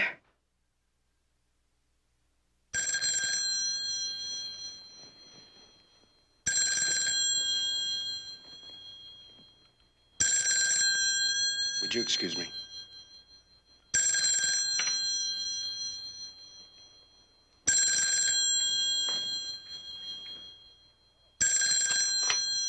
Hello? You know the Bayshore Bowling Alley? Yes? Be there at 5 o'clock. Put the money in one of the daily rent lockers at the west end of the building. And? There's a phone booth in Van Nuys. In the parking lot of a market at the corner of Chandler and Ventura. Tape the key under the shelf. Chandler and Ventura. I'll send somebody to pick up the key. You follow him and I'll be right on the phone to the police.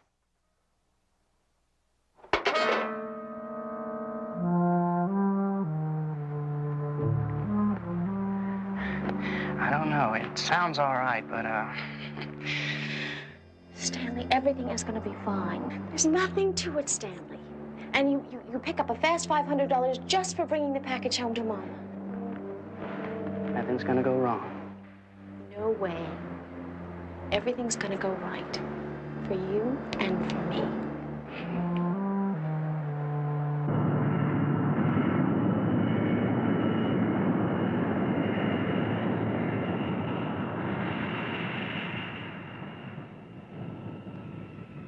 Well, I don't know what I can tell you I haven't already told the police. He and the woman registered here on the 29th. The police said his name was Masters. Is that the way you registered? No. He used the name of Scott Waters. Is this the woman who was with him? Yep, that's her. Thank you very much for your trouble. Are the police looking for her? They may not be the only one.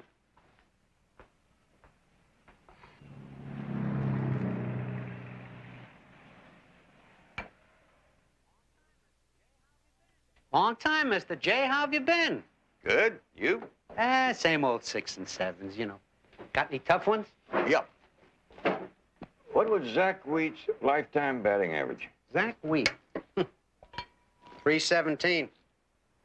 132 home runs. 1,248 runs batted in. Too easy for you. Have to try football.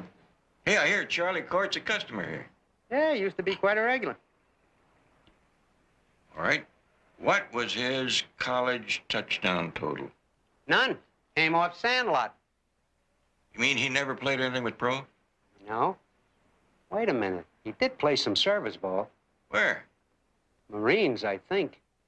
I had a team stationed up at Cherry Point. Cherry Point, North Carolina? Yeah, about 10 years ago. Check it with Frank Wilson's service record. I'll get right on it.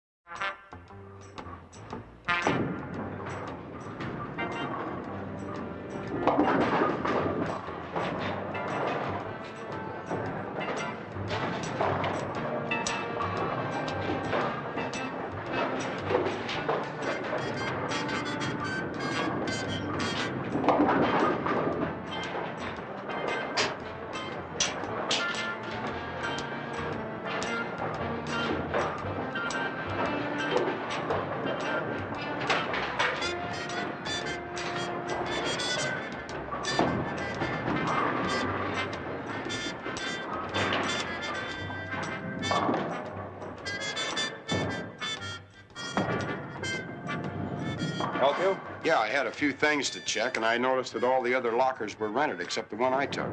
Yeah, a guy came in a little while ago, and he wanted to roll of dimes. I saw him rent all the lockers. He left, came back in a few minutes, and he opened one of them. Is there a place near here where they make duplicate keys? Yeah, right down the block. Thanks. I called the Marine base at Cherry Point. Frank Wilson was stationed there, the same time as Charlie Court, but they were in different units. Did Wilson play football? No, but he was the equipment manager for the team. That means he did have some contact with Court. All right, that establishes the tie-up between the two of them. Any word on Wilson's wife? Not yet, but I think we better get to her before Court does.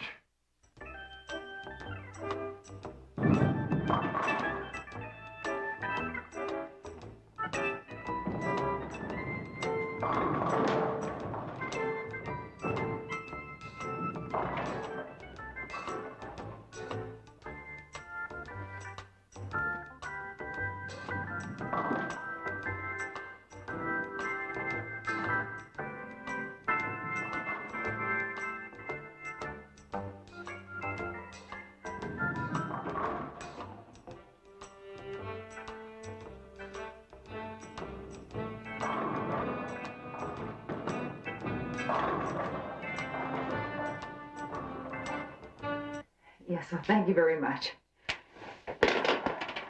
Anything? I finally located the only friend she has here in Los Angeles, but she hasn't seen her. The way I figured, Kathy was probably blackmailing Court. If I were playing that game, I'd start heading out the minute I got the money. Well, I checked all the airlines. There's no record of a Catherine Wilson making any reservations. Waters. What? That's the name she checked into the motel under. Catherine Waters. Or Mrs. Scott Waters.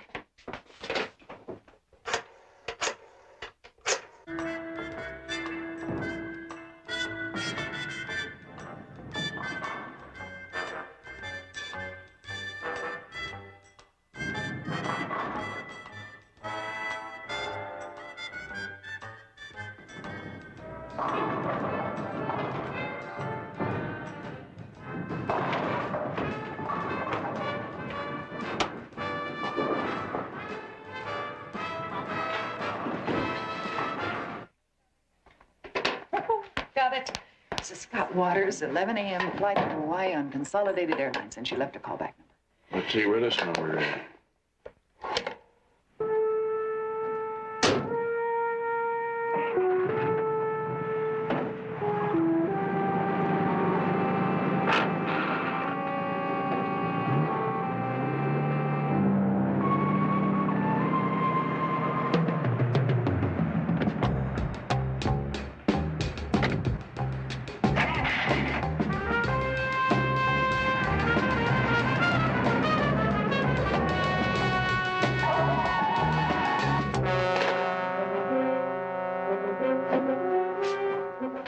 Grant Hotel in Hollywood.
Got any more friends around? Please. I promise I will not bother you again.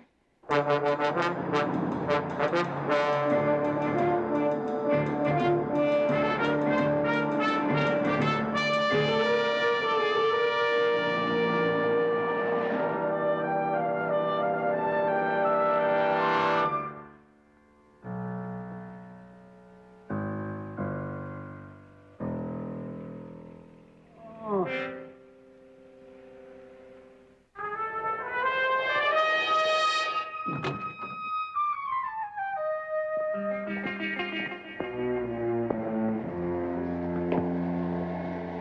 What happened? That was a clever payoff you arranged. How did you find out about the duplicate key at the bowling alley? I noticed all the lockers were rented except one. Then the cashier told me about your boyfriend. He shouldn't have come back so soon after he had that key made. What did you do to him? There won't be any more trouble. More important is, what am I going to do with you? You fire that gun, it'll raise everybody in the place. Come on. No, please. You're coming with me whether you like it or not.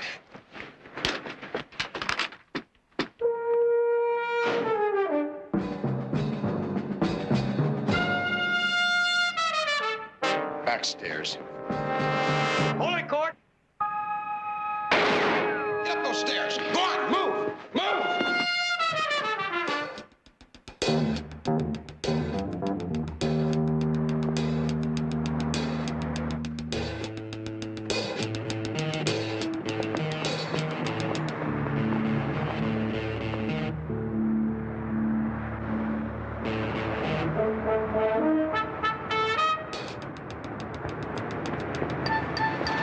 You're an open target, boy. Drop the gun. No, you throw yours out or she gets it. I'm not that concerned with her welfare. Come on, Charlie, it's all over.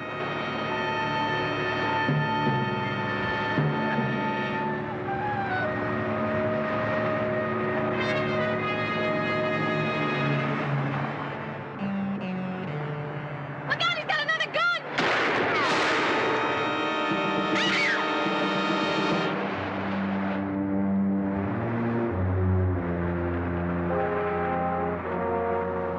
Call the police. Tell them to send an ambulance.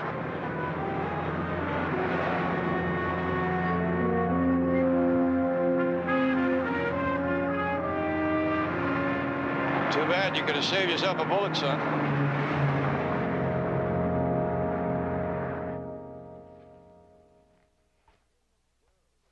Never in the world would I have thought it was Charles.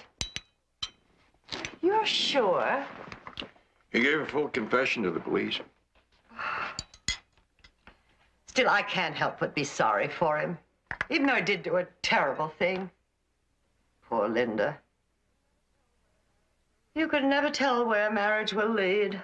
No, sometimes it's a gamble. Still, it's better to gamble than be alone. Miss Park? I myself have gambled several times. What about you, Mr. Jones? Just once. I'm a widower. Oh, well. Well, don't you think only once is really not giving it a chance?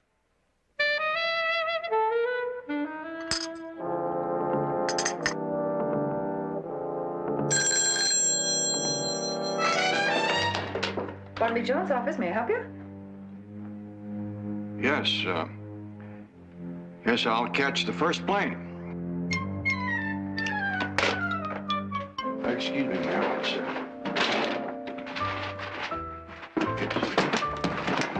It's an emergency. Oh. Well.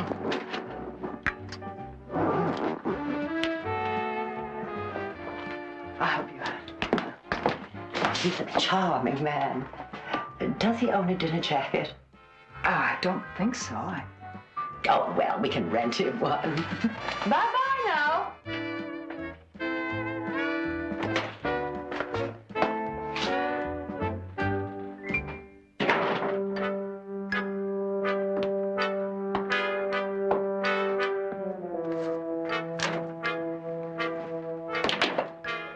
Since when does picking up your laundry mean an emergency?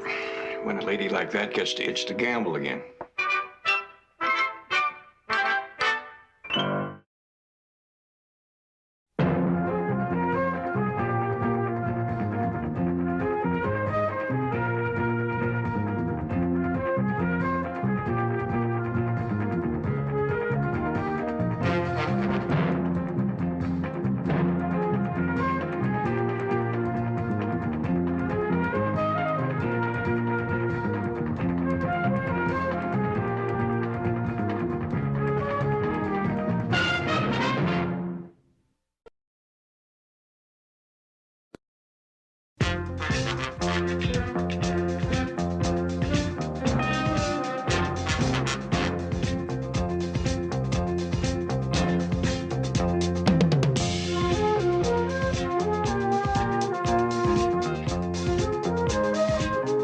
Barnaby Jones, a Quinn Martin production. Starring Buddy Ebsen. Also starring Lee Merriweather, Mark Shera, with guest stars Lawrence Luckinbill, Margaret Impert, Andrew Robinson, Larry Bishop, Jim McMullen, Jenny O'Hara, Char Fontaine. Tonight's episode, Echo of a Distant Battle.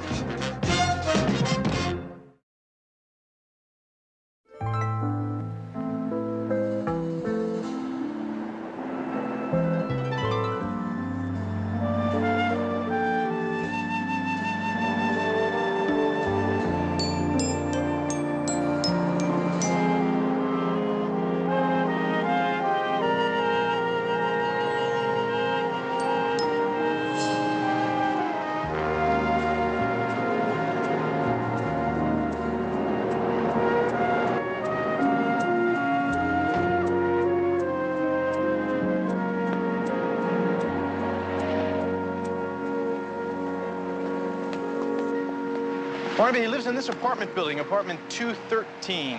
You sure it's Henderson? A girl I talked to at the pool identified his photo, only, Only what? well, she said he calls himself Harley Jessup. Figures he changed his name. Is he home? I checked the garage, his car's there. Well, let's go have a talk with him.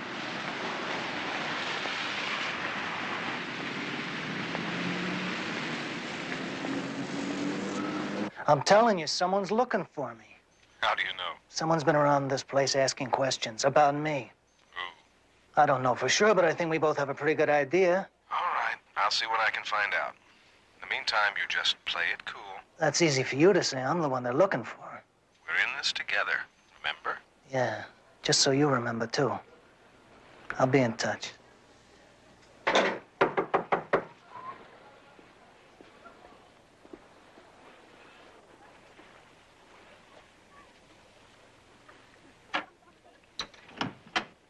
Good morning. I don't know what you're selling, but I don't want any.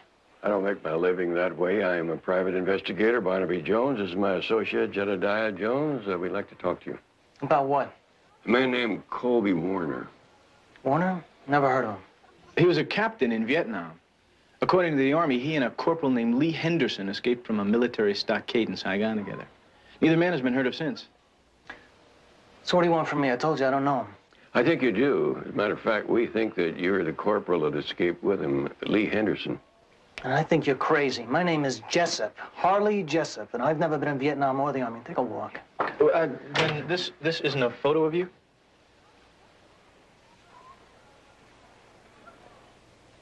All right. So there's some likeness. So what? I think there's more than that, and it wouldn't take us long to prove it, so why don't we come in and talk?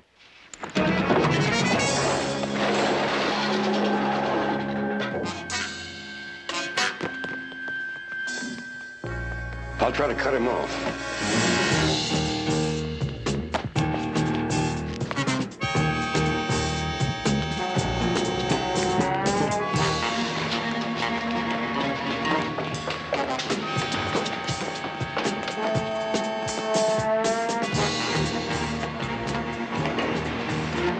Henderson!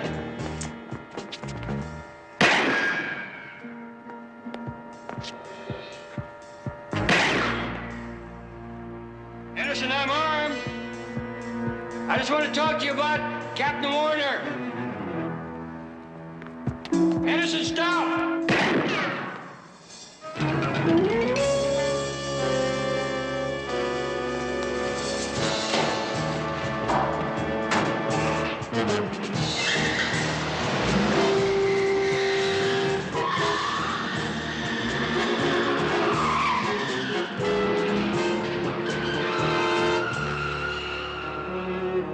Barnaby?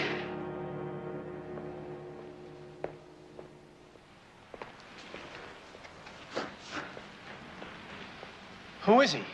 A bystander. Innocent bystander. Get an ambulance. It's too late, Barnaby. He's dead.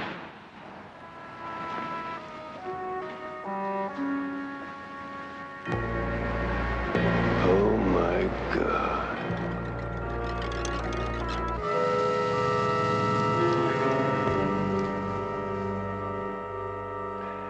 My client's name is Dorothy Warner.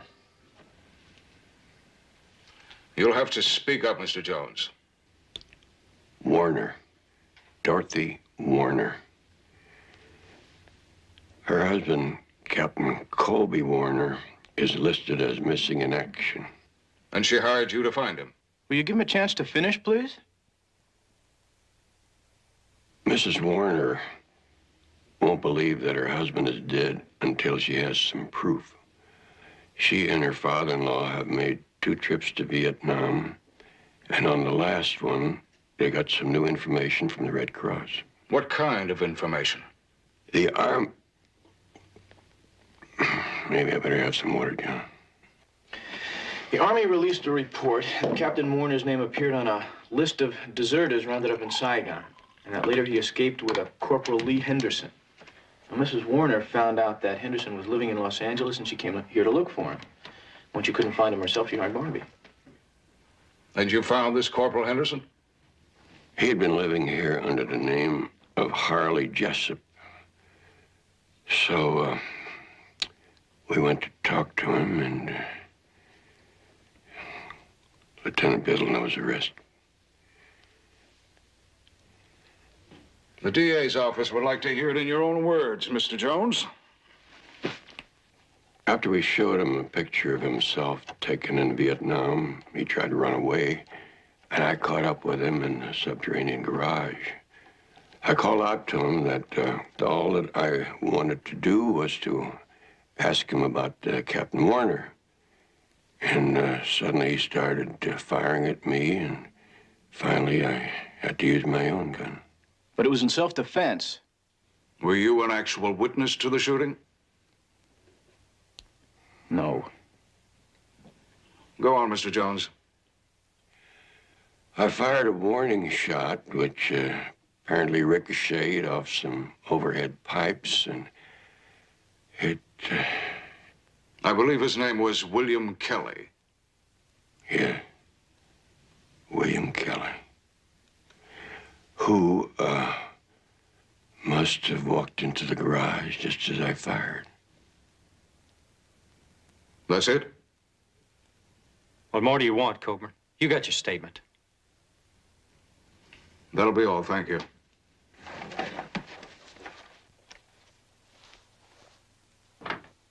Mr. Jones, do you always use your gun so freely? Freely? You heard me. You always fire without any regard to innocent bystanders. There was no one else around at the time, Mr. Coburn. Coburn, I've known Barnaby for nearly 20 years. There's not a mark on his record. What do you call killing an innocent man, Lieutenant? It was an accident. Try telling that to his family. Mr. Jones, my office intends to handle this case just as it would any other investigation. I wouldn't expect you to do anything else. Good. Because if I discover even the slightest hint of negligence on your part, I'm not only going to have your license, I'm going to prosecute you for negligent homicide. Is that understood? Every word. In the meantime, I want you to take his gun, Lieutenant Biddle. Now, wait a minute. He's had a license to carry a gun since before you were in diapers. Then we'll just have to revoke that license. He's right, Lieutenant. I'd rather have it that way. You'll be hearing from my office. Barnaby, it was an accident, and you know it. Yeah. Doesn't really change anything, does it? Barnaby, don't keep doing that to yourself. You get in touch with his family? We're still trying to locate his next of kin. He's from Kansas City. How old was he? 28. 28. I remember when my son was that age. He had his whole life ahead of him. His whole life.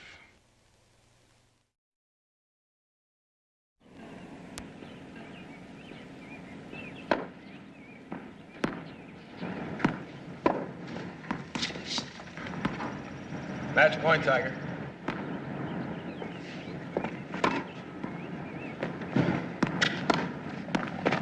Oh!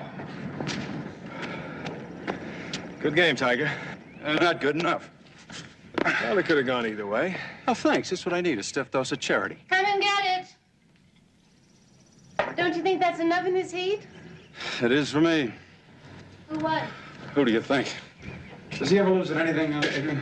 I once beat him at backgammon. That's because you cheated. I didn't cheat. I just gave myself a handicap. You see why I have to stay on my toes, Tiger? Actually, I should be insulted, Elliot. Why is that? Oh, usually when we play, you at least pretend to concentrate. Today, it's obvious your mind was a million miles away. That's true, Elliot. Ever since that call this morning, you seem preoccupied. All right. I confess. My mind was somewhere else. Zurich. Not gold again. The office called and said that if it keeps going up, we're going to have a 50% profit by the end of the month. I wish I had that problem.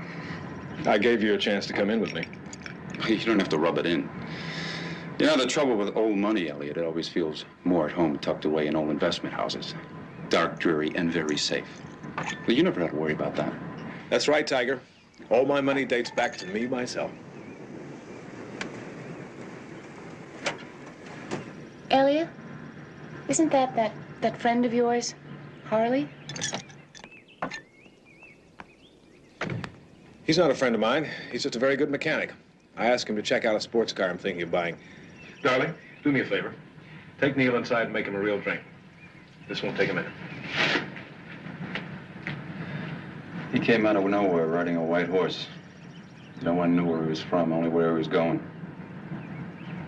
An old Latin something or other.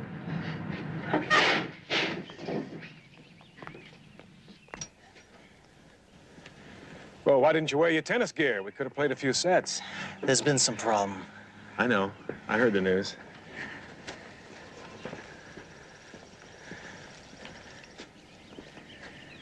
Seems our friend Kelly got himself killed. Yeah, he must have been watching my place. Yeah, it seems that way. What about this detective? What's his name, Jones? Did he talk to you? Yeah, he had a picture of me and everything, and so I split. Look, I gotta leave town for a while. No, don't do that. If there's trouble, I'm gonna need your help. You're the only one I can count on. I can't go back to my place. I'm telling you, Jones knows me. All right, find another place where you're not known. And don't go back to your old hangouts. You need money? Yeah, I just about run out of that last 1,000 you sent me. I'll take care of it. When you get yourself settled, get in touch with me. But do it by phone this time. I don't want to see you around here anymore. Okay. What about this Jones? As far as I'm concerned, we owe Jones a favor for taking care of Kelly for us. And I heard on the news the DA is considering criminal charges against him. I don't think we have to worry about Jones anymore.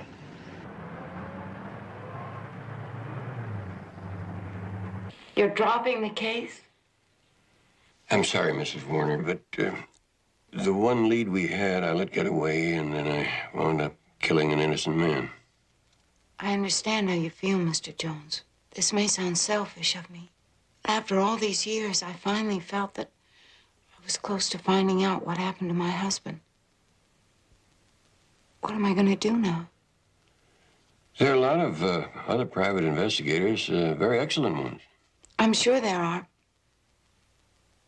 You seem to understand my problem. I was depending on you very much. I'm sorry. I'm truly sorry. You know what's bothering me about this thing, Barnaby? Why did Henderson react the way he did? I mean, I can understand him not wanting to answer our questions or telling us to leave, you know, but why did he run the way he did and start shooting at you? Don't you find that curious? He was a deserter, Jedediah. Well, there are quite a few deserters. I just don't think many of them carry guns. I mean, it's not like we were from the FBI. We couldn't do anything to him. We just wanted to find out about Captain Warner. You know, I thought about that myself, Mr. Jones, and it made me believe that if Colby's still alive, he must be in some terrible kind of trouble. And Henderson has something to do with it. Mrs. Warner, We have not uncovered one shred of evidence to indicate that your husband is still alive. Now, maybe it's best that you accept the fact that he isn't and let it rest and go on and live your life. No, I can't do that. Not without real proof. Mr. Jones, the Army is calling Colby a deserter. His own father, who was always so proud of him, is beginning to believe it. Well, I don't care if he's a deserter. If he's in trouble, I want to help him. Mr. Jones, I don't care what he's done. I want him back. JR, here's the information you asked for. Oh, thank you. What information is that? Thought I'd do a little checking on William Kelly out of curiosity, Barnaby. It paid off. From Kansas City. Worked as a mechanic, no immediate family. Wait a minute. Kelly and Lee Henderson were in the same outfit in Vietnam. Let me see that. You know the odds against that being a coincidence? Barnaby, if Henderson and Kelly did know each other, then there's a good chance that Kelly was not just an innocent bystander. Yes, but we don't know that for sure, do we? Well, don't you think it's worth finding out?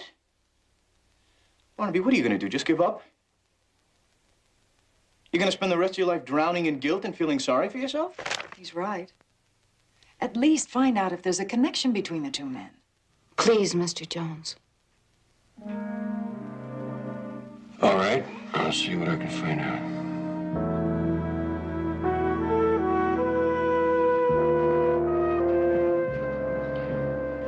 Yeah, that's him. All the rotten luck. Now, the police said you'd be coming in from Kansas City to claim the body. They couldn't find any next of kin. He didn't have any. He was an orphan. Oh, that's too bad. You gonna take the body back with you? We're not sure. We might even bury him here.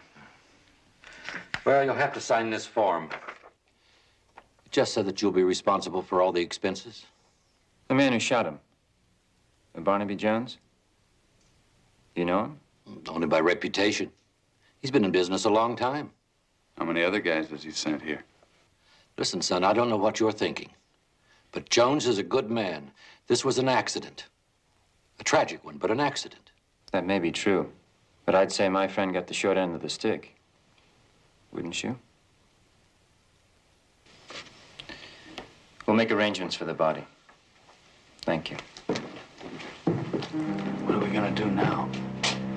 Pick up where Kelly left off? I mean about Jones. And what do you think?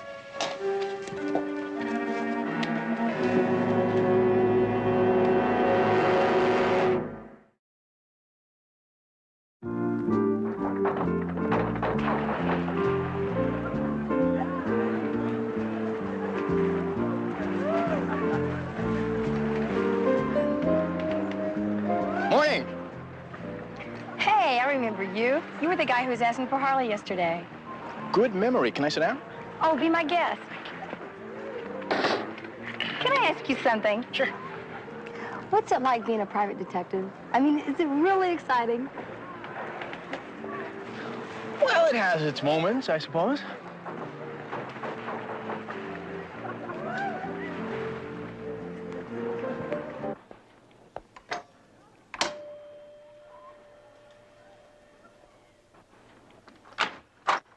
Good morning.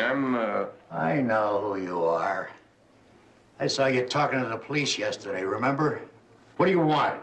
I was wondering if I could get a look at Henderson, Harley Jessup's apartment. Why don't you go up and ask him? I think we both know that he hasn't come back. And you expect me to let you in? I was hoping, yes. Well, you sure have your nerve. After what you did to that young fella yesterday, if I say no, you're gonna shoot me too? It wasn't like that. I know what it was like. I saw that kid laying in a pool of blood. I even had to wash it down after they took him away. Tell me, Jones, how'd you sleep last night? I didn't. Thank you for all your help. I hear the DA is investigating this. Well, I hope he puts you away, Jones. And I don't ever want to see you around here again. If I do, I'm gonna call the police. You got that?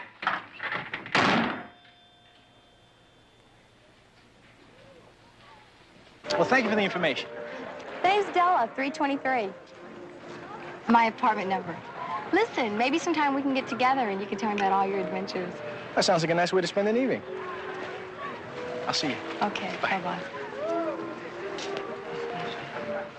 Barnaby, any luck with the manager? No. Well, I might have something. A girl I was just talking to said that Henderson had a girlfriend who used to come around here a lot, and they got to talking a few times at the pool. Does she know her name? Just her first name, Candy. Got to talking about jobs once, and this Candy said she was a dancer. Did you happen to mention where she worked? Uh-huh. A place called the Body Palace.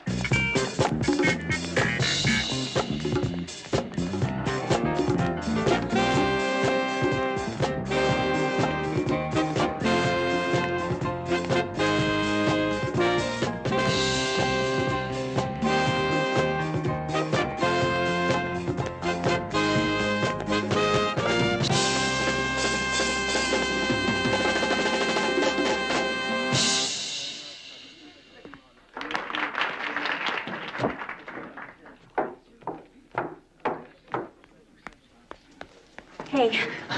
Hey, what happened? I had to find a place to stay. Has there been anyone around here looking for me? No. Really, what's this all about? It's nothing. Hey, some guy gets killed and you say it... Come on, beautiful. I'm telling you, there's nothing to worry about. Now, why don't you go change and I'll show you my new place. I mean, it's not much, but it's comfortable. Okay. Look, I've got 2 more numbers to do. You wait for me? Are you kidding?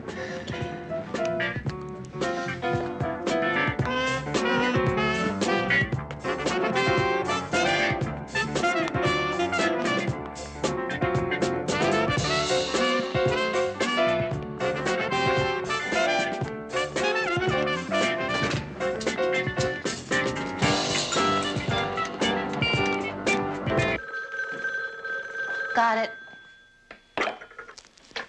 Hello? May I ask who's calling, please?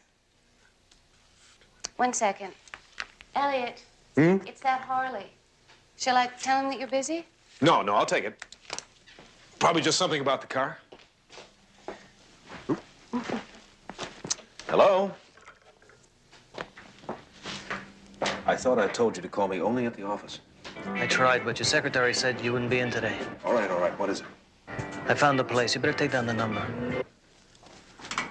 Yeah, go ahead. 555-6128. I'm also gonna need that money.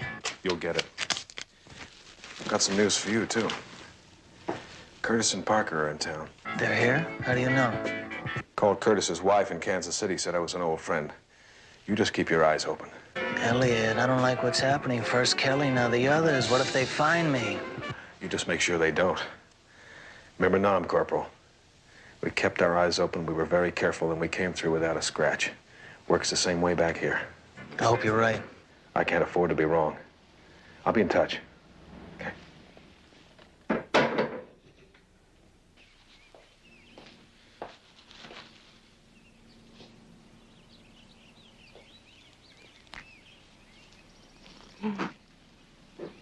You're working very hard. I'm writing out the invitations for our party. What party? Our first anniversary. Don't tell me you've forgotten. Oh, yes. I did. And how could I? This has been the happiest year of my life. Mine, too. Is there anyone in particular you want to invite? Oh, just the usual 400 or 500. No, I mean any of your friends. I thought your friends were my friends. They are, but... Elliot, you must have known someone before you met me. Let me think. No one at all. Elliot, I'm serious. Do you know that I have never met a single friend of yours? It's almost as if you didn't exist until you popped up at that boring party and asked me out.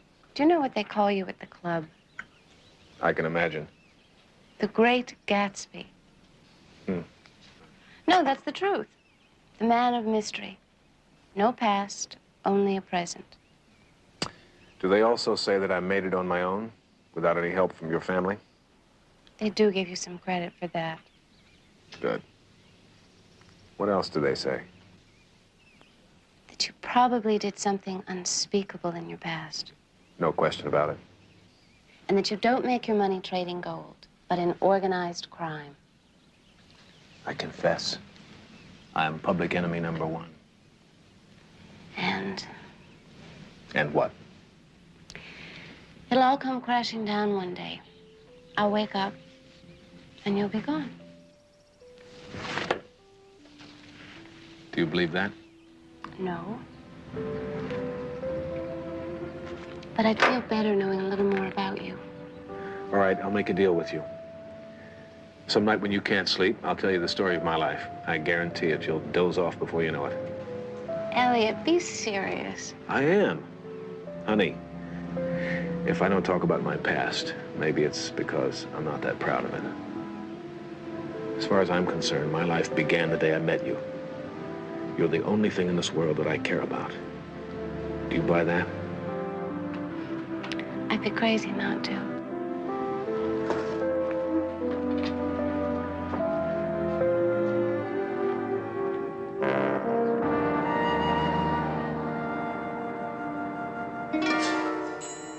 You hurry up. Relax, will you? The answering service said the secretary's out to lunch and there's nobody else in the office. Let's go.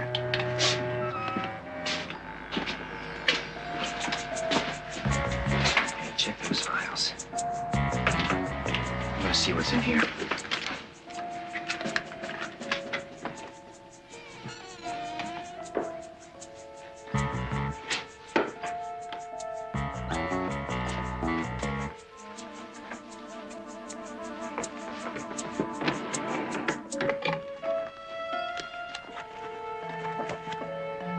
Stop looking.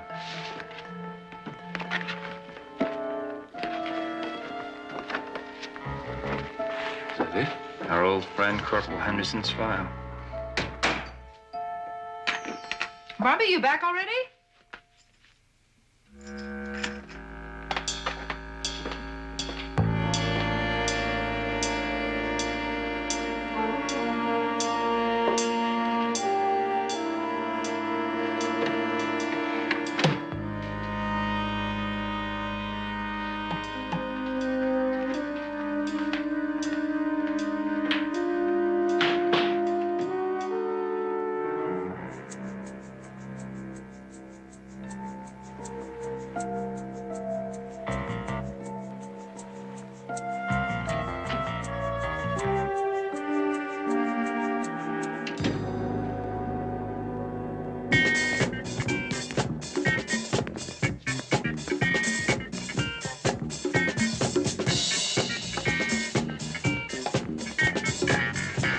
The owner says her last name is Harper. Jedediah? I heard you want to be Harper.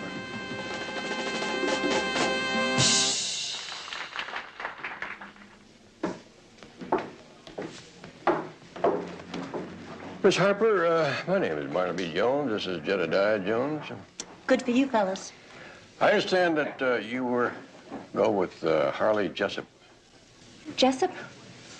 No. Name doesn't ring any bells. Candy, why are you protecting him? Jedediah.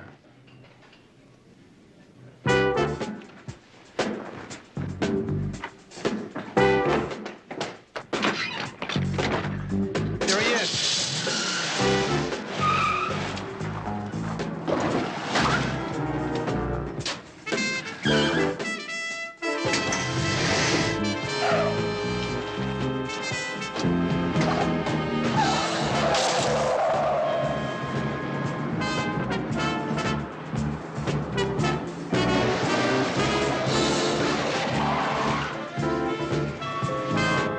Barnaby, it's a dead end. We've got him trapped.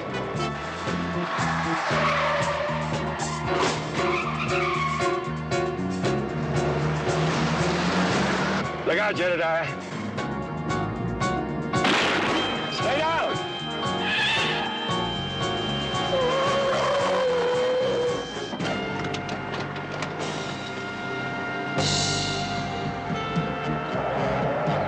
You all right? Yeah. Let that be a lesson to you. Never chase an armed man unless you have a gun.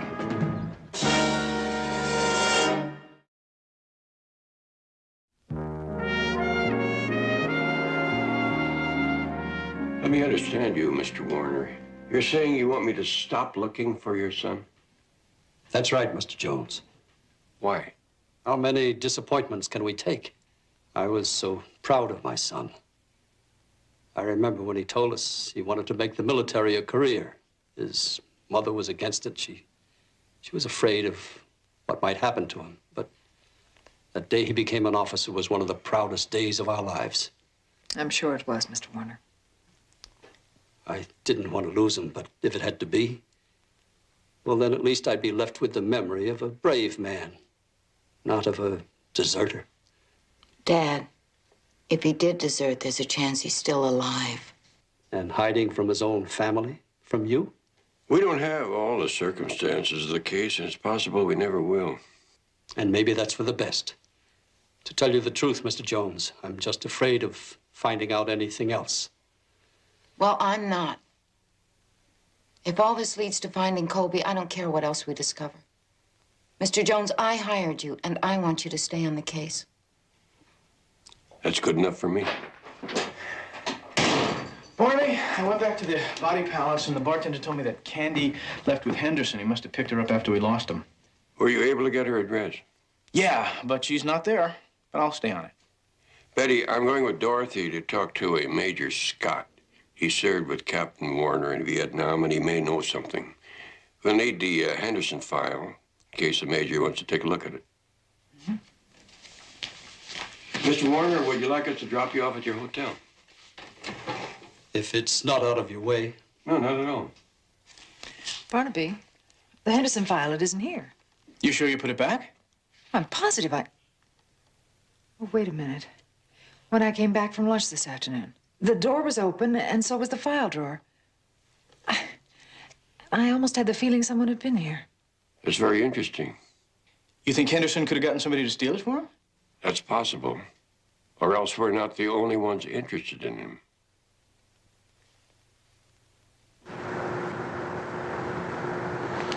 Damn, Jones knows less about where Henderson is than we do. No other address on him? Just the one Kelly had. Does it say who Jones is working for? Dorothy Warner. She's looking for her MIA husband, Captain Warner. Well, where do we go now? You remember the time Kelly called us and wanted to take Henderson by himself? Yeah. You told him to wait until we got out here. Where did you say Henderson was at the time? Working out at a gym. That's right. You remember how Henderson was always pushing weights in Nam? Well, it looks like he's still doing the same thing here. We just have to figure out where he works out. You know how many gyms there are in this town? Teddy, it doesn't make any difference. We just start with the ones closest to his apartment. Come on.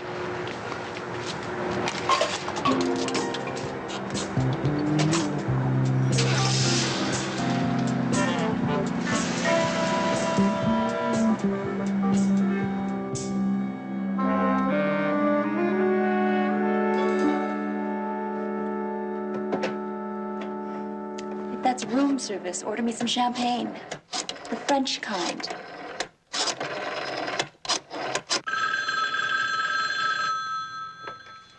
Hello? Let me speak to Elliot, please. He's not here right now. I don't expect him till later this evening. This is Harley. We tell him to give me a call as soon as he gets in. Is there anything I can tell him? Just tell him it's important. Does he have the...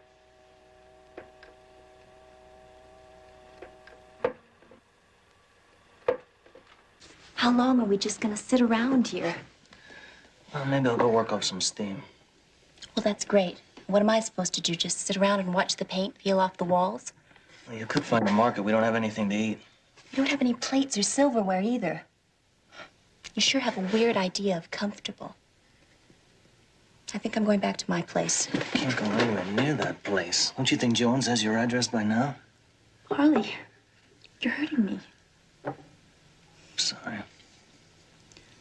Hey, maybe if I knew what it was about, I could help you. It's something that happened a long time ago. The less you know about it, the better.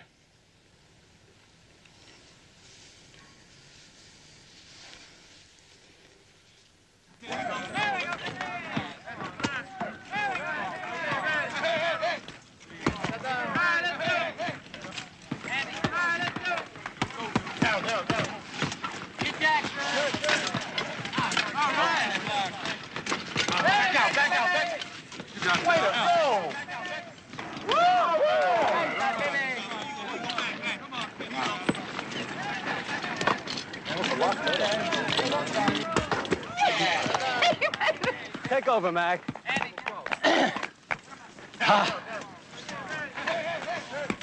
Mr. Jones? Major Scott, Dorothy's been telling me a lot about you. Only believe the good stuff. You're looking beautiful today. You don't look so bad yourself. I need that. Why don't we sit down? That's quite a game. Yeah, can you believe they're thinking of trading me to the Lakers? Well, from what I've seen, the Lakers could use you. Well, Mr. Jones, I don't know what else I can tell you about Colby that I haven't already told Dorothy. When is the last time you saw Captain Warner? It was 1972, March 6th. I remember it exactly because Colby just come in from a patrol and I was just going out on one, and we had coffee. He filled me in on the terrain. He said it was crazy out there. There was Viet Cong everywhere, only you couldn't see them until they were right on top of you. He was right, because later that afternoon, my entire company got pinned down near the Delta. I lost 15 men, not counting the wounded. And that's where I got it. And about 6 months later, Captain Warner's company was all but wiped out in a similar battle. Yeah, that's right. But he was never accounted for. You have any ideas on that? Yeah, war keeps lousy books. Bodies disappear, soldiers get captured, lost. Desert, run away? No, not Colby. I knew him too many years to believe that. What about the report that he was picked up in Saigon later and escaped? Well, if you believe all the reports the Army issued, you end up talking to yourself. You ever run into a Corporal Henderson? Well, I heard about him, that's all. He was in another company. What about a soldier named William Kelly? Kelly. That name's familiar. Wait, he was a sergeant. He was part of the Wild Bunch. The Wild Bunch? That was a name given to a handful of men who were always getting into some kind of trouble. As a matter of fact, Henderson was part of that group. Let's see, there was Joe Collins. He got killed later. Ron Curtis and a Ted Parker. I don't remember the others. What kind of trouble? You name it. Black marketing, drugs, stealing. You see, Mr. Jones, it was an unpopular war. It wasn't the kind that produced heroes. And I saw men who'd never been in trouble in their entire life suddenly go haywire and do the craziest things. Now, Major, you're not going to like this next question, but I have to ask it. Was Captain Warner involved with the Wild Bunch? You're right. I don't like the question. The answer's no, Mr. Jones. Absolutely not. I believe you. I know, Kathy. It's that time again. Can you believe it? What a life, huh? Right off the playing field, into the whirlpool. I bet Joe Namath never had it so good. Next, you're going to be on television. Why not? Mr. Jones, I have some more information and photos at home. If you're interested, give me a call, okay? Well, I've got a better idea. Why don't the two of you go to dinner with me tonight, and we can talk about it then? It's great with me. Sure, I'd love to. What's your favorite restaurant? Donatello's. Donatello's, 8 o'clock? I'll be there. See ya.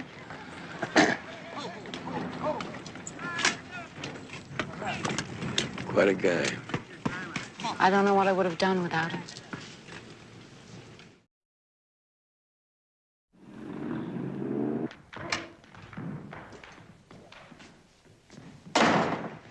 Hi, Bob. Haven't seen you around lately. Been busy. How about a towel? Good thing. Has anyone been around asking about me? Nope. In case anyone does, you haven't seen me, okay? I don't even know who you are. Thank you, Bob. Have a good workout.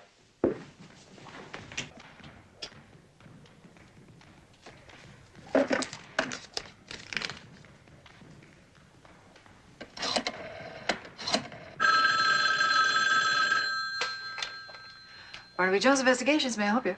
Betty, JR, is Barnaby there? No, he isn't. He's having dinner with Dorothy and Major Scott, but I should be hearing from him shortly. Where are you? Candy Harper's place. Then you found her. Not quite, but her roommate let me in. Her roommate? Blonde, brunette, or redhead? Well, strictly business, thank you. For what? Never mind. Listen, just tell Barnaby that Candy's clothes are here, so she has to be coming back. And you're going to stay there until she does, hmm? Oh, listen, Betty, when I'm onto something, I stick to it. You old bulldog, you. I'll talk to you later. Goodbye. So tell me, what other magazines have I seen you in?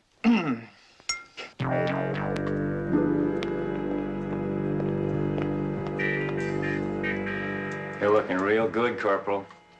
Ron, Dad, what are you two doing here? I haven't seen you since Nam. Yeah, it's been a long time, hasn't it? This is some surprise. Here, let me just put this down.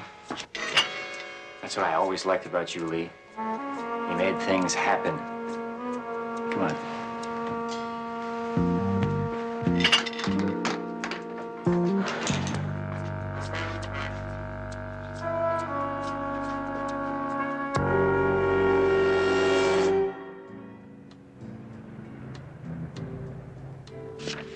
You have quite a history here. Yeah, I was collecting them to write a book, My Naked and the Dead, about the faces in a different kind of war. Not a lot of heroics, but a lot of damn good men. What happened to the book? I'm betting he still writes it. Maybe, once I can look at it from a better angle. I don't want it to sound bitter or self-pitying. And yet, if I told you the thought of spending the rest of my life in this chair didn't fill me with a little of each, I'd be lying. Write it the way you feel it. Kelly and Henderson. Yeah, that's the wild bunch. Who are the rest?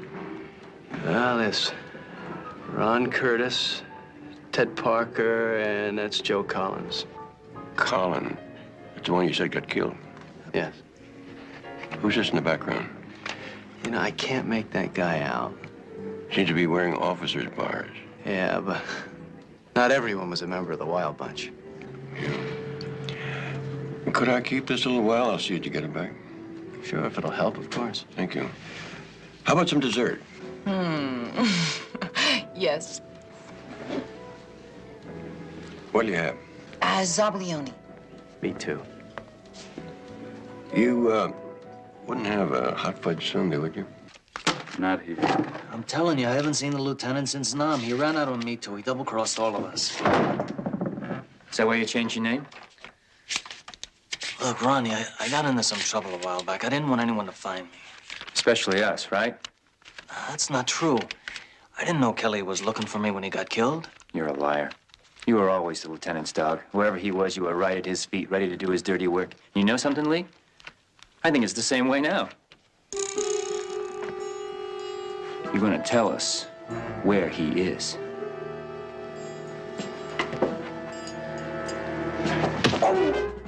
I swear. I swear I don't know where he is. On my mother's life, I swear. I don't know.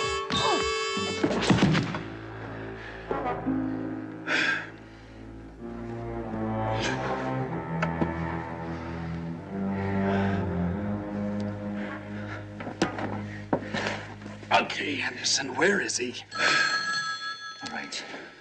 Come on, answer it. And don't do anything stupid. Hello? What's so important this time? What? Why are you calling me here? I had a run-in with Jones again. What happened? Nothing. I got away. You want to see him tonight? Elliot, I gotta see you. What about? The money that you promised me, I gotta have it. You get it tomorrow. It's gotta be tonight. What's so important about tonight? Jones, what if he finds out where I am? I gotta get out of here. Is something wrong, Harley? No, I just gotta have the money. You'll get it tomorrow, first thing in the morning. Wants to borrow some money. Trouble with his girlfriend or something. So you don't know where he is, huh? So you haven't been in touch with him? He warned me not to say anything. He said he'd get me if I did. I was afraid. All right. Come here, Lee, you don't have to be afraid anymore. Not of the lieutenant. If I tell you, will you let me go? What do you think? Sure. You never did anything to us. We were buddies, remember? Part of the Wild Bunch. That's right. So where is he? Okay. I'll give you his address. Liz, you've got to help me. Candy, what is it? What's wrong? It's Harley. Someone's beating him up. Well, who? I don't know. He's in some kind of trouble. Candy, where is he? What? Well, I don't know. Yes, you do. I can't tell you. You want to help him? Yes. Well, the only way you can do that is to tell me where he is. Well, I hope this has all been of some help to you, Barnaby. It's given me something more to go on. There's no question about that. Good. But you still think Henderson is the key? Yes, I do. And I have the feeling that we're not the only ones looking for him. Excuse me, Mr. Jones. There's a phone call for you. You can take it right over there. Thank you. You're welcome, sir. Yeah. Barnaby, I found out where Henderson is staying. I think we better get right over there. What's the address? All right, it's the Mirabelle Apartments, 1325 Culver Springs Road, apartment 210. I'll meet you there. Okay, I'm leaving now. Goodbye. Come on, Candy.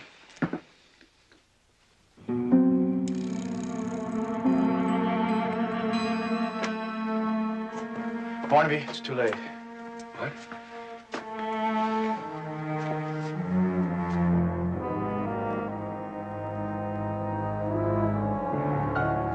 He was already dead when we got here. Did you call the police? Yeah, they're on their way. Barnaby, I'm really sorry. He was our only lead. Now we may never find Captain Warner.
Barnaby Jones, a Quinn Martin production, starring Buddy Ebsen, also starring Lee Merriweather, Mark Shera, with guest stars Kathleen Beller, Lyndon Childs, Richard Evans, Victoria Thompson, Randy Powell. Tonight's episode, Runaway to Terror.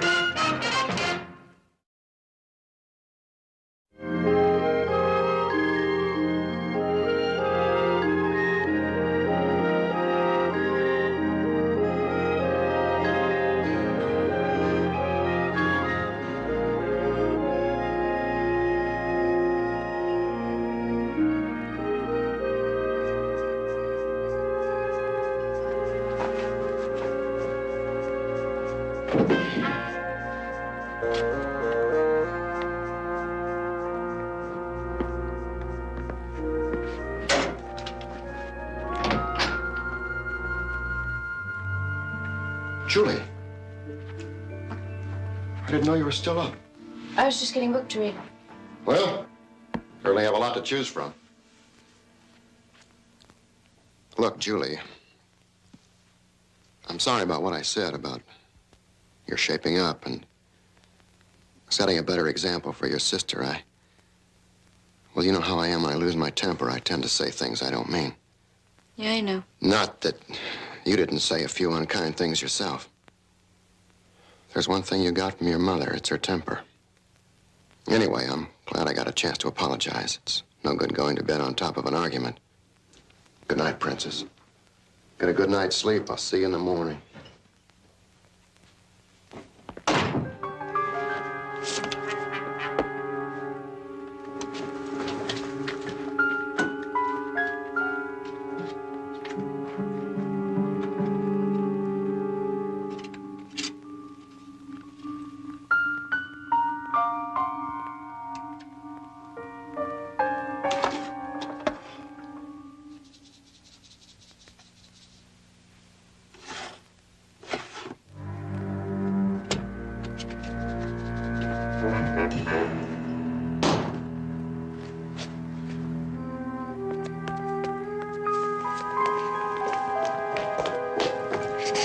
Trouble? No, not really.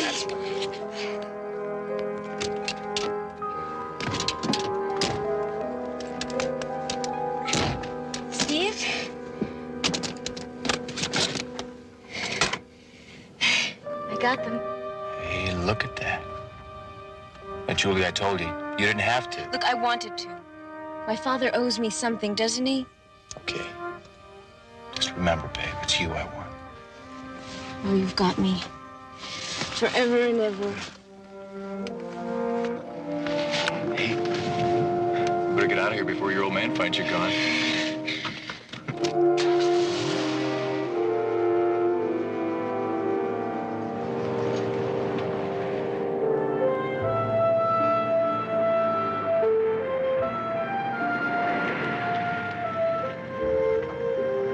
What are we stopping here for? Oh, my car's inside with all my stuff in it. I don't want to leave it behind in case they start checking on it.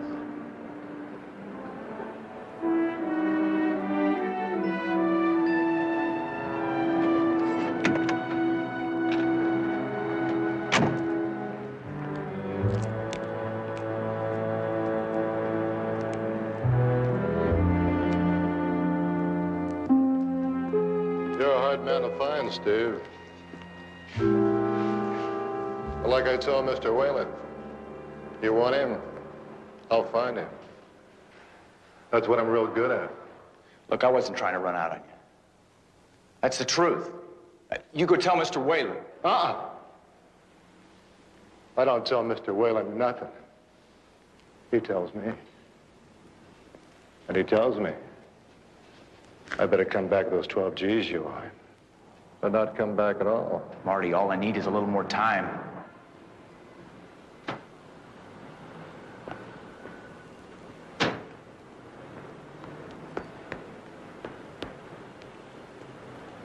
What's a few more hours, huh? A few more hours, I promise. Your promises won't buy garbage. This time it's different. Look, I met this chick. Her father's loaded. This girl thinks I'm in love with her. It's gonna be like taking candy from a baby. Listen, punk. You can go with me easy, or I'll break you in half and carry the pieces up. It's all up to you.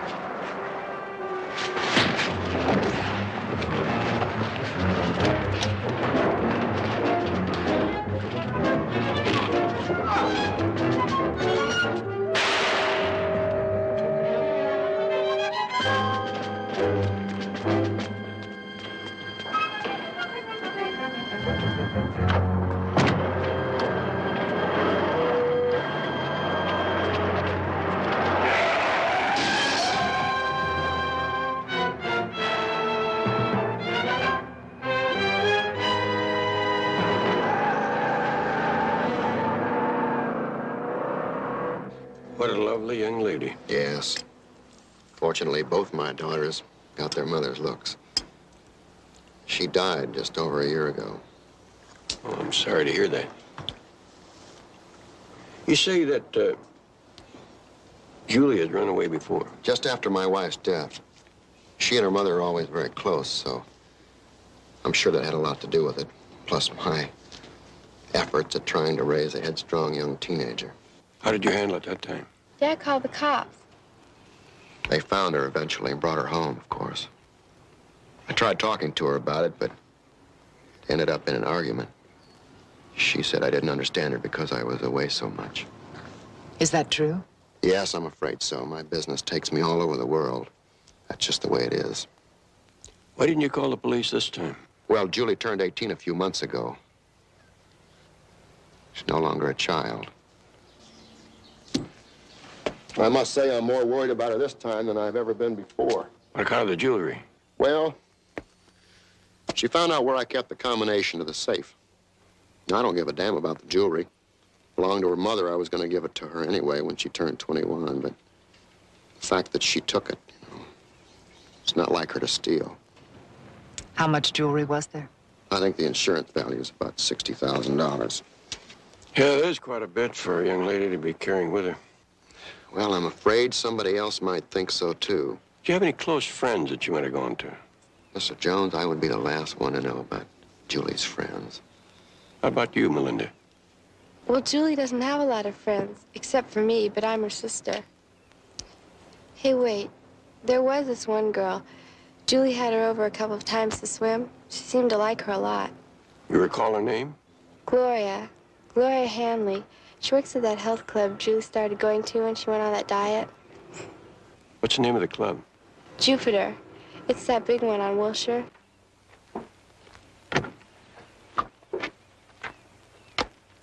Oh, come on, Julie. I told you nobody followed us. Are you sure? Yes, I'm sure.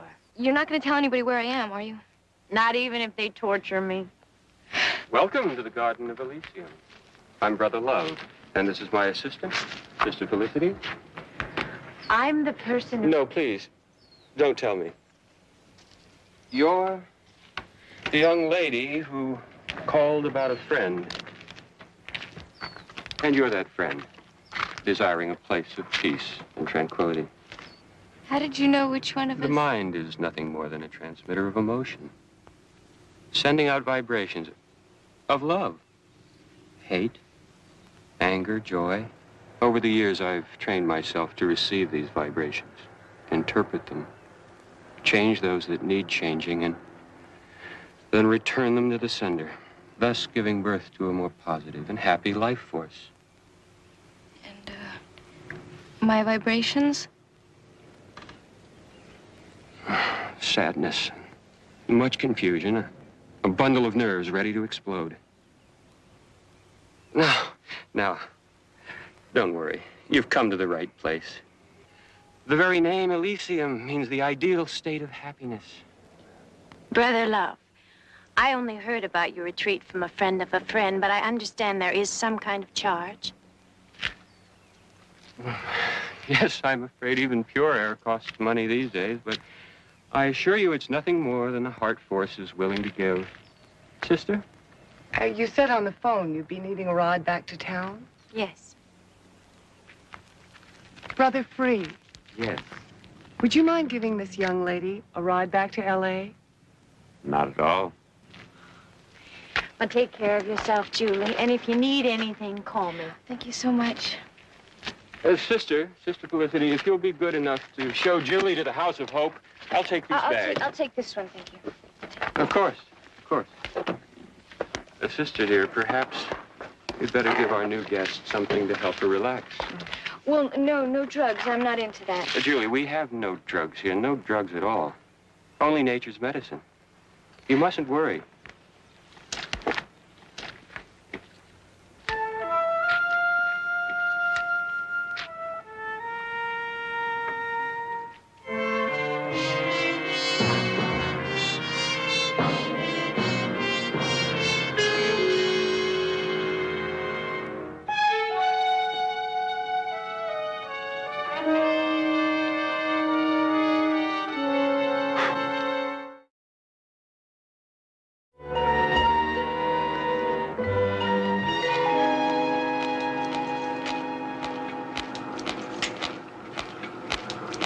Mr. Jones, I'm Gloria Hanley. Shirley said you wanted to speak to me? Yes, I did. Well, if you're interested in becoming a member, we have several plans that might be right for you. Yes, I'm sure you do, but the only thing I'm interested in right now is the whereabouts of Julie Enright. I'm a private investigator, and this is my associate, Jedediah Jones. Did you know she was missing? No, of course not. How would I? Well, according to her sister, you and she are good friends. We had lunch a couple of times, but we're hardly what you call really close. Julie's a nice kid. When was the last time you talked to her? It's been weeks, maybe longer. Well, then how come Shirley told us that she tried to call you here twice last night? Well, if she did, she didn't get me because I was off. Didn't she call you at home? No, she didn't. Anyway, Julie's 18. She's got a right to leave home without her father hiring a private detective to drag her back. Gloria, for her own sake, if you know where Julie is, it might help her if you told us. I'm sorry. I didn't even know she was gone. Well, if you do get any information, would you please call me? I will. Now, if you'll excuse me, I've got to get back to work. She's covering Barnaby. She knows something. You're probably right, Jedediah. We'll keep an eye on her. Mm-hmm.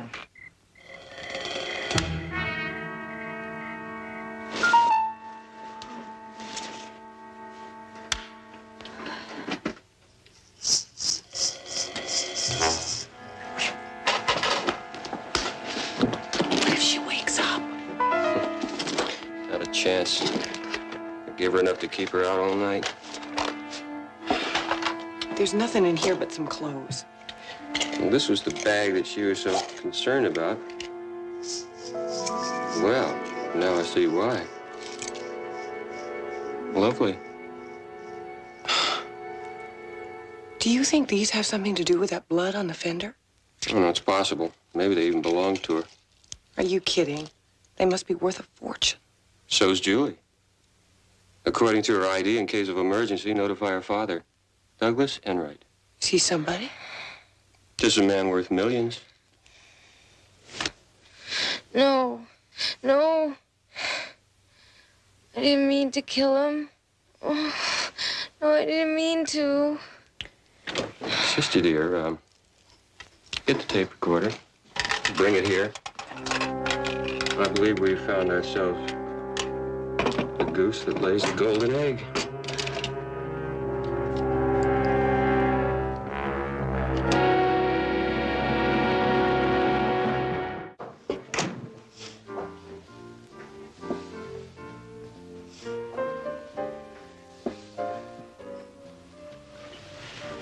Nothing. Well, Barnaby, it's as if we never talked to her this morning. She's just over there, doesn't seem to have a care in the world. Somehow I expected more than that. Well, maybe I was wrong. If Gloria's telling the truth, we're just wasting our time following her.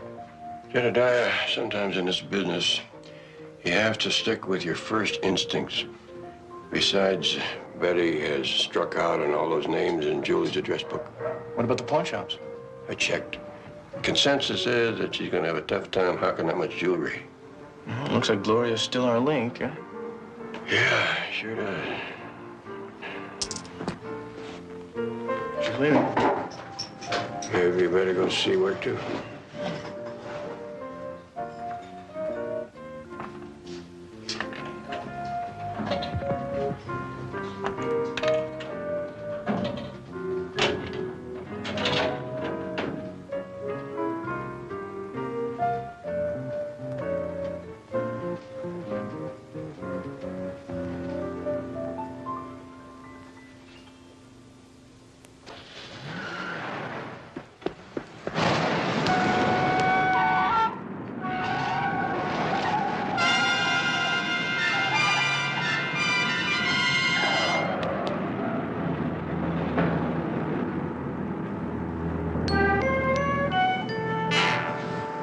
Keep driving nice and easy. Steve, what are you doing here? Where's Julie? How should I know? You're her best friend. She trusts you. I don't know where she is. You're lying. Honest, Steve. A private detective came by today asking the same thing. Did he ask about me? No. I told him I hadn't seen her in about a month. That's the truth, Steve. It better be. Or you're gonna be real sorry. What's this all about? Never mind. You hear from her, I want to know about it right away. Understand? Of course. Oh, shrike! know her. That's Julie. Oh, a real sweet girl. Kind of lost and lonely, though. Did you ever come in here with a boyfriend? You know, the secret of the success of this business is that I am deaf, dumb, and blind. Sadie, it's very important that we find her. Well, she was seeing a guy by the name of Steve Benter. With any luck at all, it won't last very long. Why? What kind of a guy is he? You heard of Mr. Right? Steve was Mr. Wrong. I bet he owes every gambler in this town. You know what I mean? When was the last time you saw him? Earlier this evening, as a matter of fact. Came in here looking for Julie. Very, very anxious to find her. Did he mention why? No. And I didn't ask. Sadie, you happen to know where Benter lives? He moves around a lot. Like I said, he's a real winner. Well, thank you very much. Hey, why don't you come back sometime and I'll buy you a milk, big fella. Sounds like an idea. Okay, what next, big fella? Well, gamblers have to place bets now and then. I think it's time we interviewed some bookies.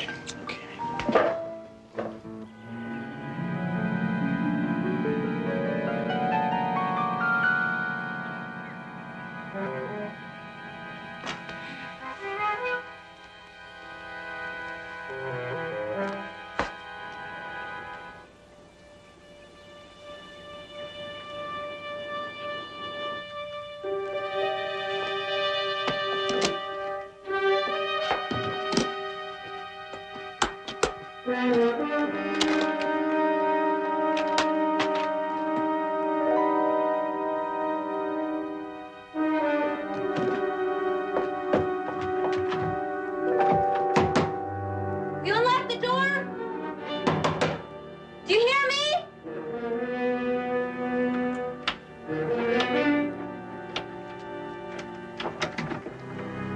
Will you get out of my way? You let me out of here. Did you hear me? I want to speak to Brother Love. Sufficient rest is essential. That'll be all, brother. What did you do with my jewelry? We believe that worldly possessions such as jewels can only stand in the way of true peace. Will and you come on? happiness. That's why I've taken them from You mean stolen them from me? If you wish. That's the way you want to see it. That's the way you got them in the first place, isn't it? From your father's safe. How? Why do you think that? I know a lot about you, Julie. Like what happened at the garage the other night, how you ran over a man and killed him. And I've got it all right here in your own sweet voice. How? Under sedation, people do give away their secrets. What are you going to do with that? You're a very lovely young lady, and you've got a very wealthy father. I think this ought to be worth a large amount of money, considering what might happen to his daughter and his reputation if you should go to the police instead. Please, you can keep the jewelry. Thank you. I'd planned to. And when your father endows our little retreat, you can go. You're free. How do I know? Julie, you've got to learn to trust me. My brother Love, remember? Not a common criminal. I don't get it. They blew it to the Knicks by 4. They lost to the Celtics by 8. And Vegas picks them to win by 3. How? Why? What do they know? If you don't see it, it's 2-1 we ain't got it. Are you Sammy? No, I'm Paul Newman. I like spending my time in this here box. Listen, I was wondering if you could help me. You follow basketball? Chicago Bulls. It's my hometown. Well, we all got to come from someplace. I don't figure it. Those Vegas people picked the Lakers to win by 3 tonight. Me, I don't see it. Would you? I gotta call it a toss-up. I was thinking that maybe. Okay. I give up. What can I do for you? I'm looking for a guy named Steve Benter. The lost and found department's on the 4th floor. Well, now, I heard that he places some of his bets with you. Places bets? Yeah. I sell newspapers, magazines. Okay. Take one of each. You a cop? No, I'm a guy with a pocket full of markers, all signed by Bender. Join the club. You too, huh? No, not in your life. When I deal with punks like Benter, strictly cash up front. But I hear you're not the only one looking for him.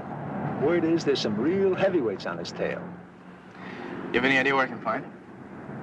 You want a lifetime subscription?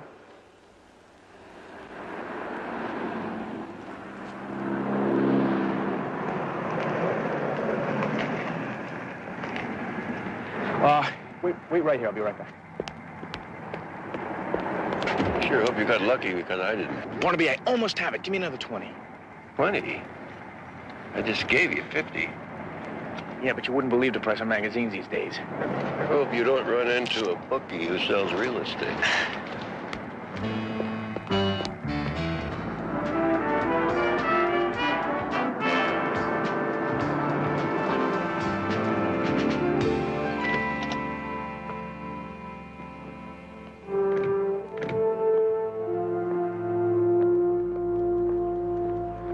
Sure this is a place? Well, according to Sammy, Benter rents a room on the second floor.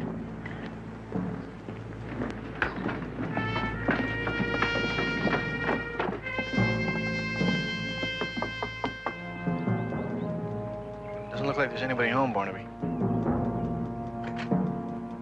Let's take a look inside.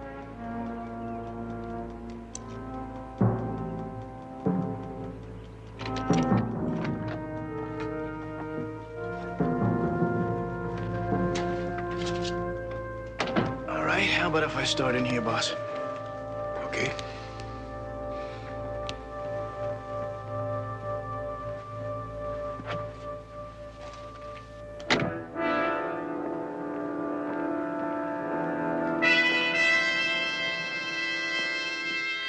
Clothes are still here. I'm glad to see you haven't moved. Barnaby, take a look at this. What do you got?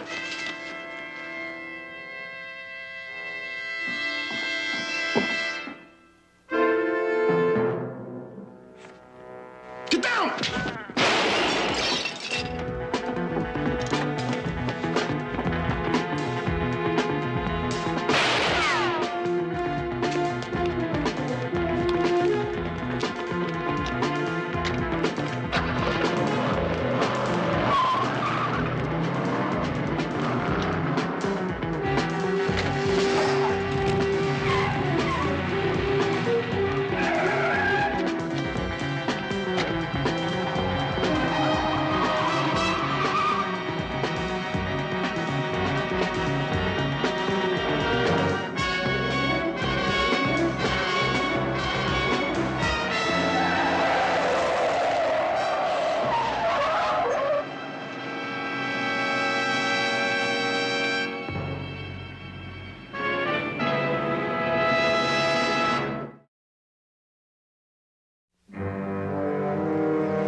Melinda, where you going?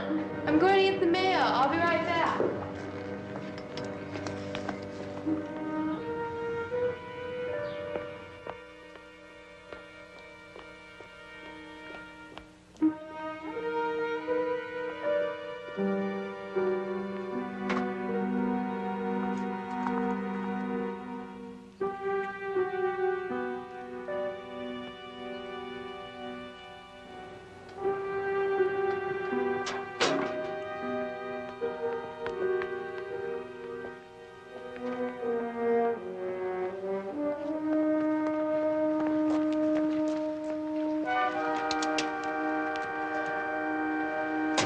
I heard what he said.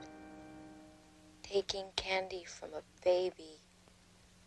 I was driving off, and a man came running out of the garage. It was too late. I hit him, and he fell.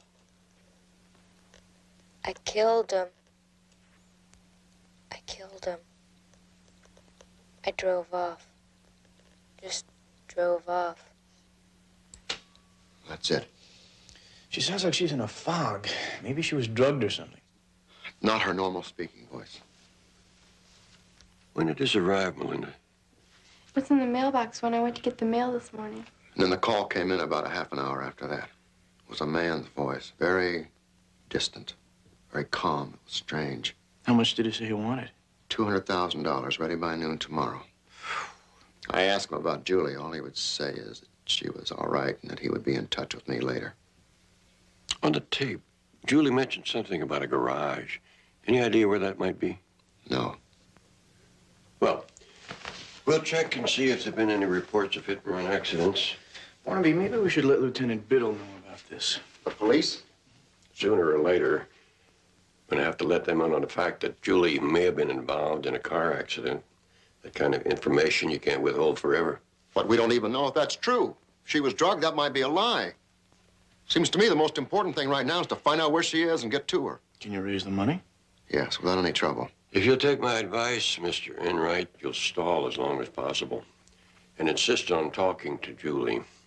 Once you pay the money, you may never see your daughter again. All right. But I want you to work as fast as you possibly can. There isn't much time. I know.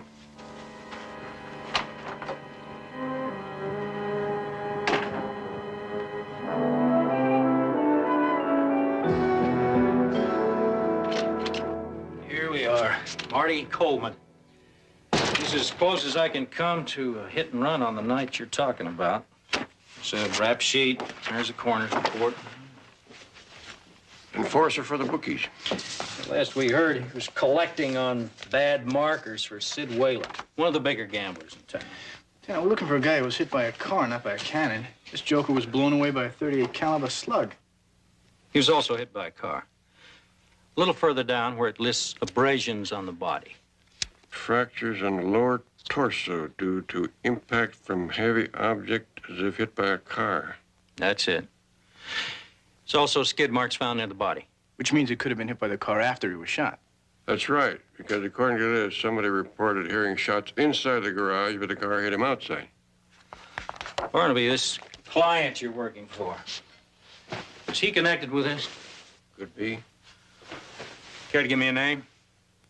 I will, just as soon as I'm sure, Lieutenant. Give you 24 hours. Then sure or not, I want in on it. You got it. Doing court. You finish, leave that stuff on the desk. I'll see you later. Okay. Well, what about it, Barnaby? Muscle for a top gambler and a loser like better. Sounds like a shootout at the UK Corral to me. Well, we know Bender's trigger happy. Yeah, but what I still don't understand is why Julie thinks that she killed this guy Coleman. I know, but one thing is for sure. If Julie was there, she witnessed the whole thing. Let's go.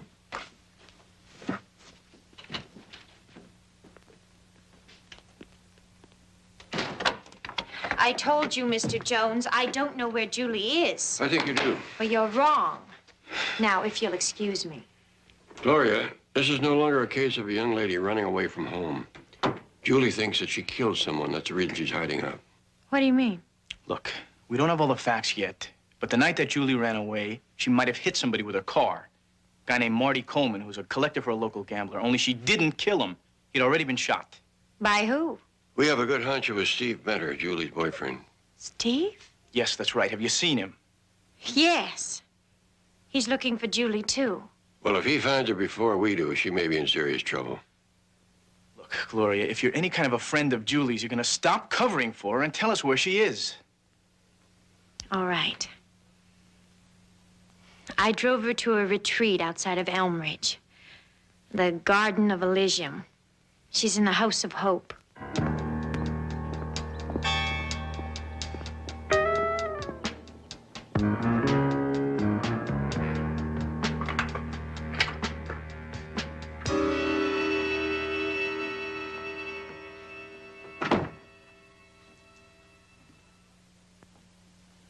I brought you something to eat. What, bread and water? No. Wild berries, fresh organic vegetables, everything that's good for you. Good for me. Like keeping me locked up here. Just as soon as your father pays the money, Brother Love will let you go.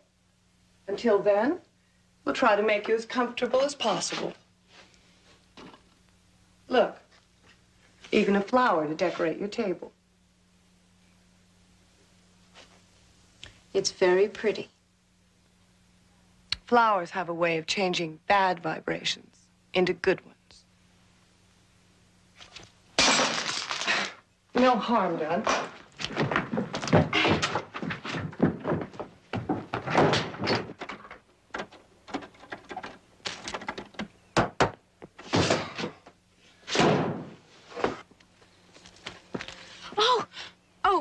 Could you please help me? What? I saw you yesterday when I arrived. I had a car. Do you have any idea where they put it?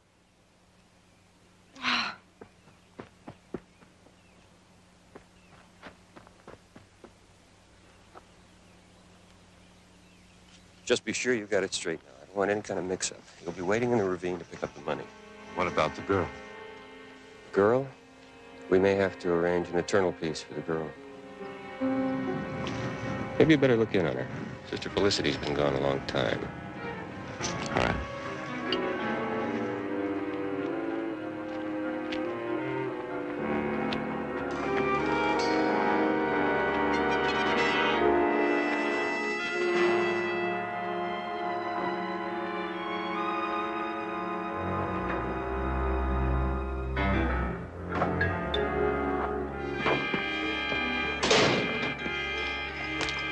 Excuse me, could you please give me a ride into town? Oh, I can. The company doesn't like us to pick up riders.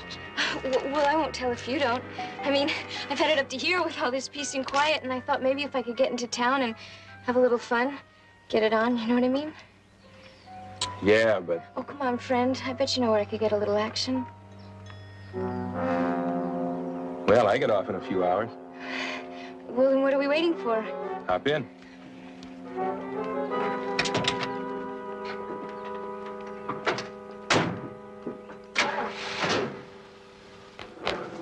You're doing beautifully.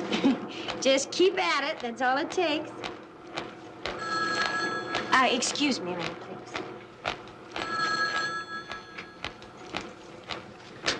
Jupiter Health Club, may I help you?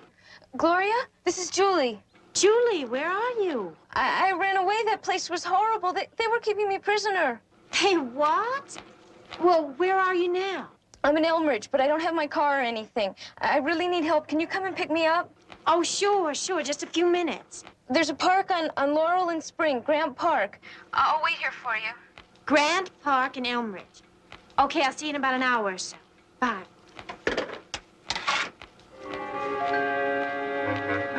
Shirley, will you cover for me? Something important's come up. I've got to go.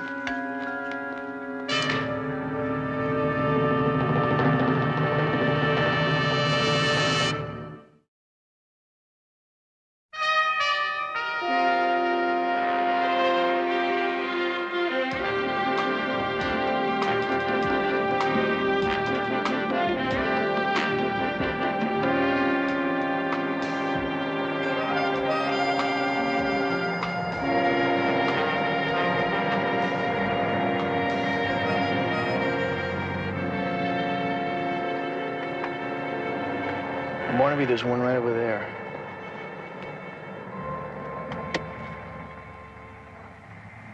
Take a look. You know, they're not going to just let us walk right in there and take her. Jedediah, I think the time has come for you and me to part company. I'll try to keep it busy for you. Okay.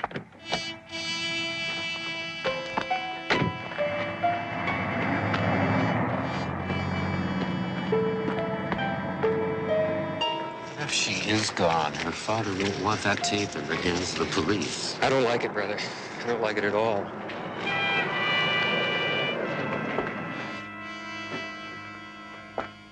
Good afternoon. Welcome to the Garden of Elysium, dear friend. Is there anything I can do for you? Well, I understand that you people specialize in peace and love. And as I always say, that's one thing the world could use a lot of, peace and love. Yes, I quite agree with you. So I thought I'd like to spend a few days up here, sort of get away from the hectic city pace. Everyone around here seems to be pretty peaceful. Well, I hate to disappoint you, Mr. Jones. Jones. I'm sorry to say we're all filled up. If you'll excuse us. Well, since I'm here, why don't I just take a look around and I know what to expect next time I come back? We're very busy, sir. Very busy. If you'd like to make an appointment, I'm sure Brother Free can arrange for you to visit some other day. What is that building right over there? That's the building of divine meditation. Is that a fact? And it looks like just an ordinary building.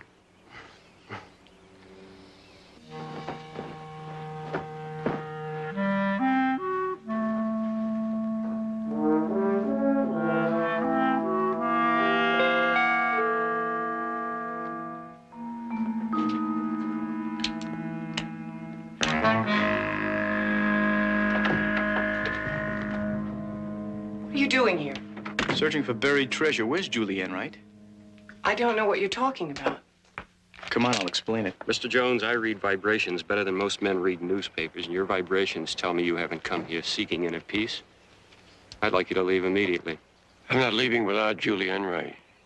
I'm a private detective. Enright? Julie Enright. I don't think I've ever heard of her. Have you, Brother Free? No. And I'd say this man is trespassing. Barnaby, I found this in there. With her initials on it. How do you still say you don't know anything about her?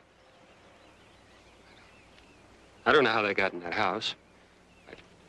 Well, if you'd like to look around, if you'd like to look inside, go ahead. But then I want you both to leave. Are you looking for the girl that was in the House of Hope? Yes, you know where she is. Sarah. Sarah, it's time for your meditation, isn't it? Sarah, it is very important that we find Julie. It could save her life. Life is what it's all about, isn't it, Sarah? She left with Dave. Dave who? He works at a laundry in Elm Ridge.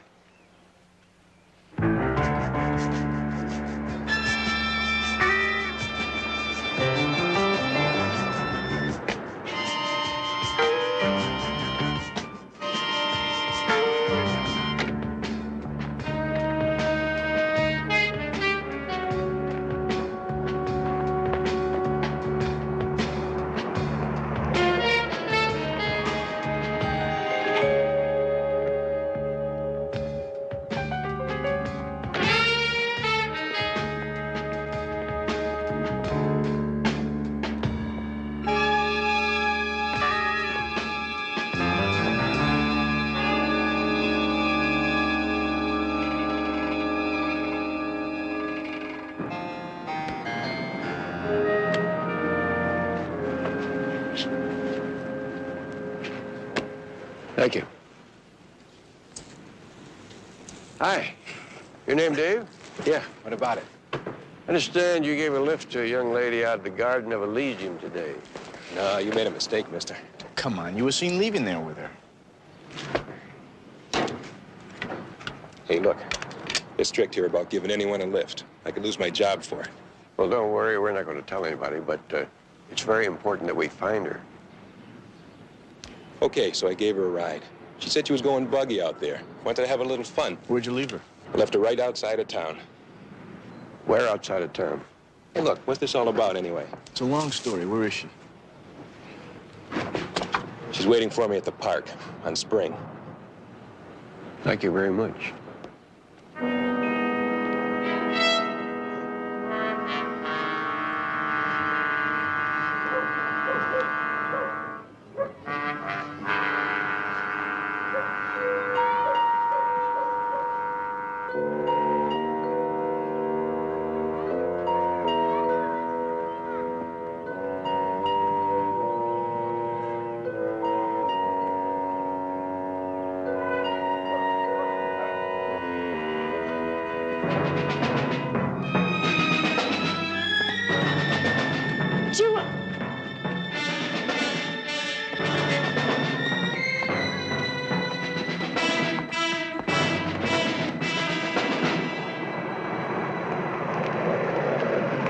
Doesn't that look like Venter's car right there? Sure does. Check it out. I'll take a look around.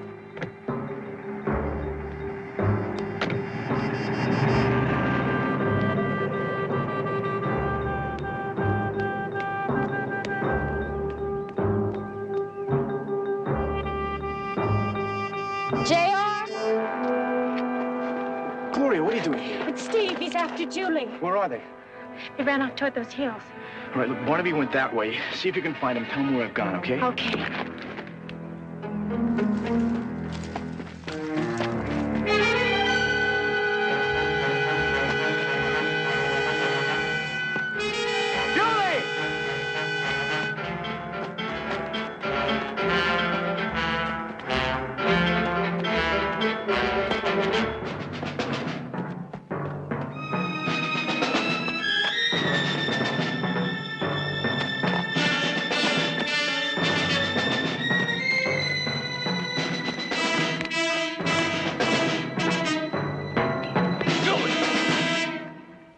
Now, I'm not gonna hurt you. What do you want? You shouldn't have run out of me that night, Julie. Yeah, well, I heard you in the garage. You don't love me. You're just trying to use me. Just told Marty that to get him off my back. I figured if I could get away from him, you and I could take off like we planned. Well, then nothing's really changed. We can still go away. You still got the jewels? No, but I know where they are. I can get them. Well, Steve, it doesn't matter. My dad's rich, you know that. All I have to do is ask him for something and he'll give it to me. Julie, I can't take that chance anymore. You're the only one who can connect me with Marty's murder. You? You killed that man? As if you didn't know.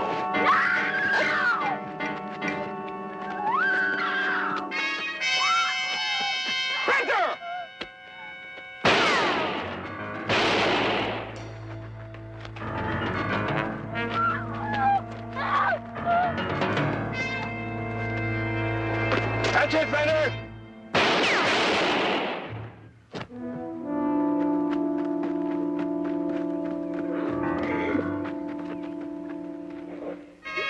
Please, whoever you are, I want to go home. Yeah, I think your father would like that, Julie.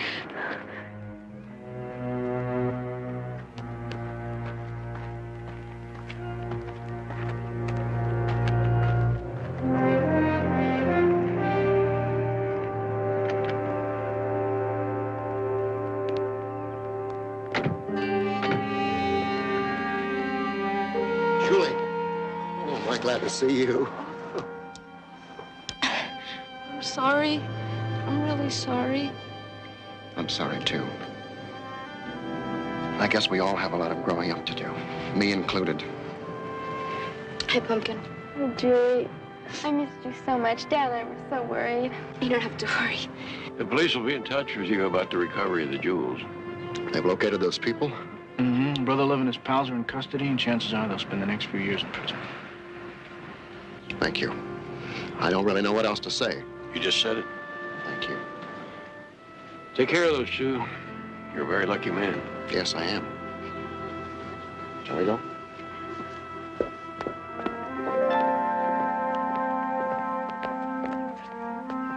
You know, Barnaby, JR and I are lucky, too. That's why we've decided to take much better care of you in the future. That's right, so take the rest of the day off, boss. Well, that takes care of how Betty gets to the dress sale in Beverly Hills. But what are you planning to do with the rest of the afternoon you just gave me off? Well, since I'll have nothing to do, I figured I'd spend it with Gloria. You know, get a few tips on physical fitness, that kind of thing. Fun, yeah, I had that same idea myself. But you go ahead. No, you do it. No, I don't mind.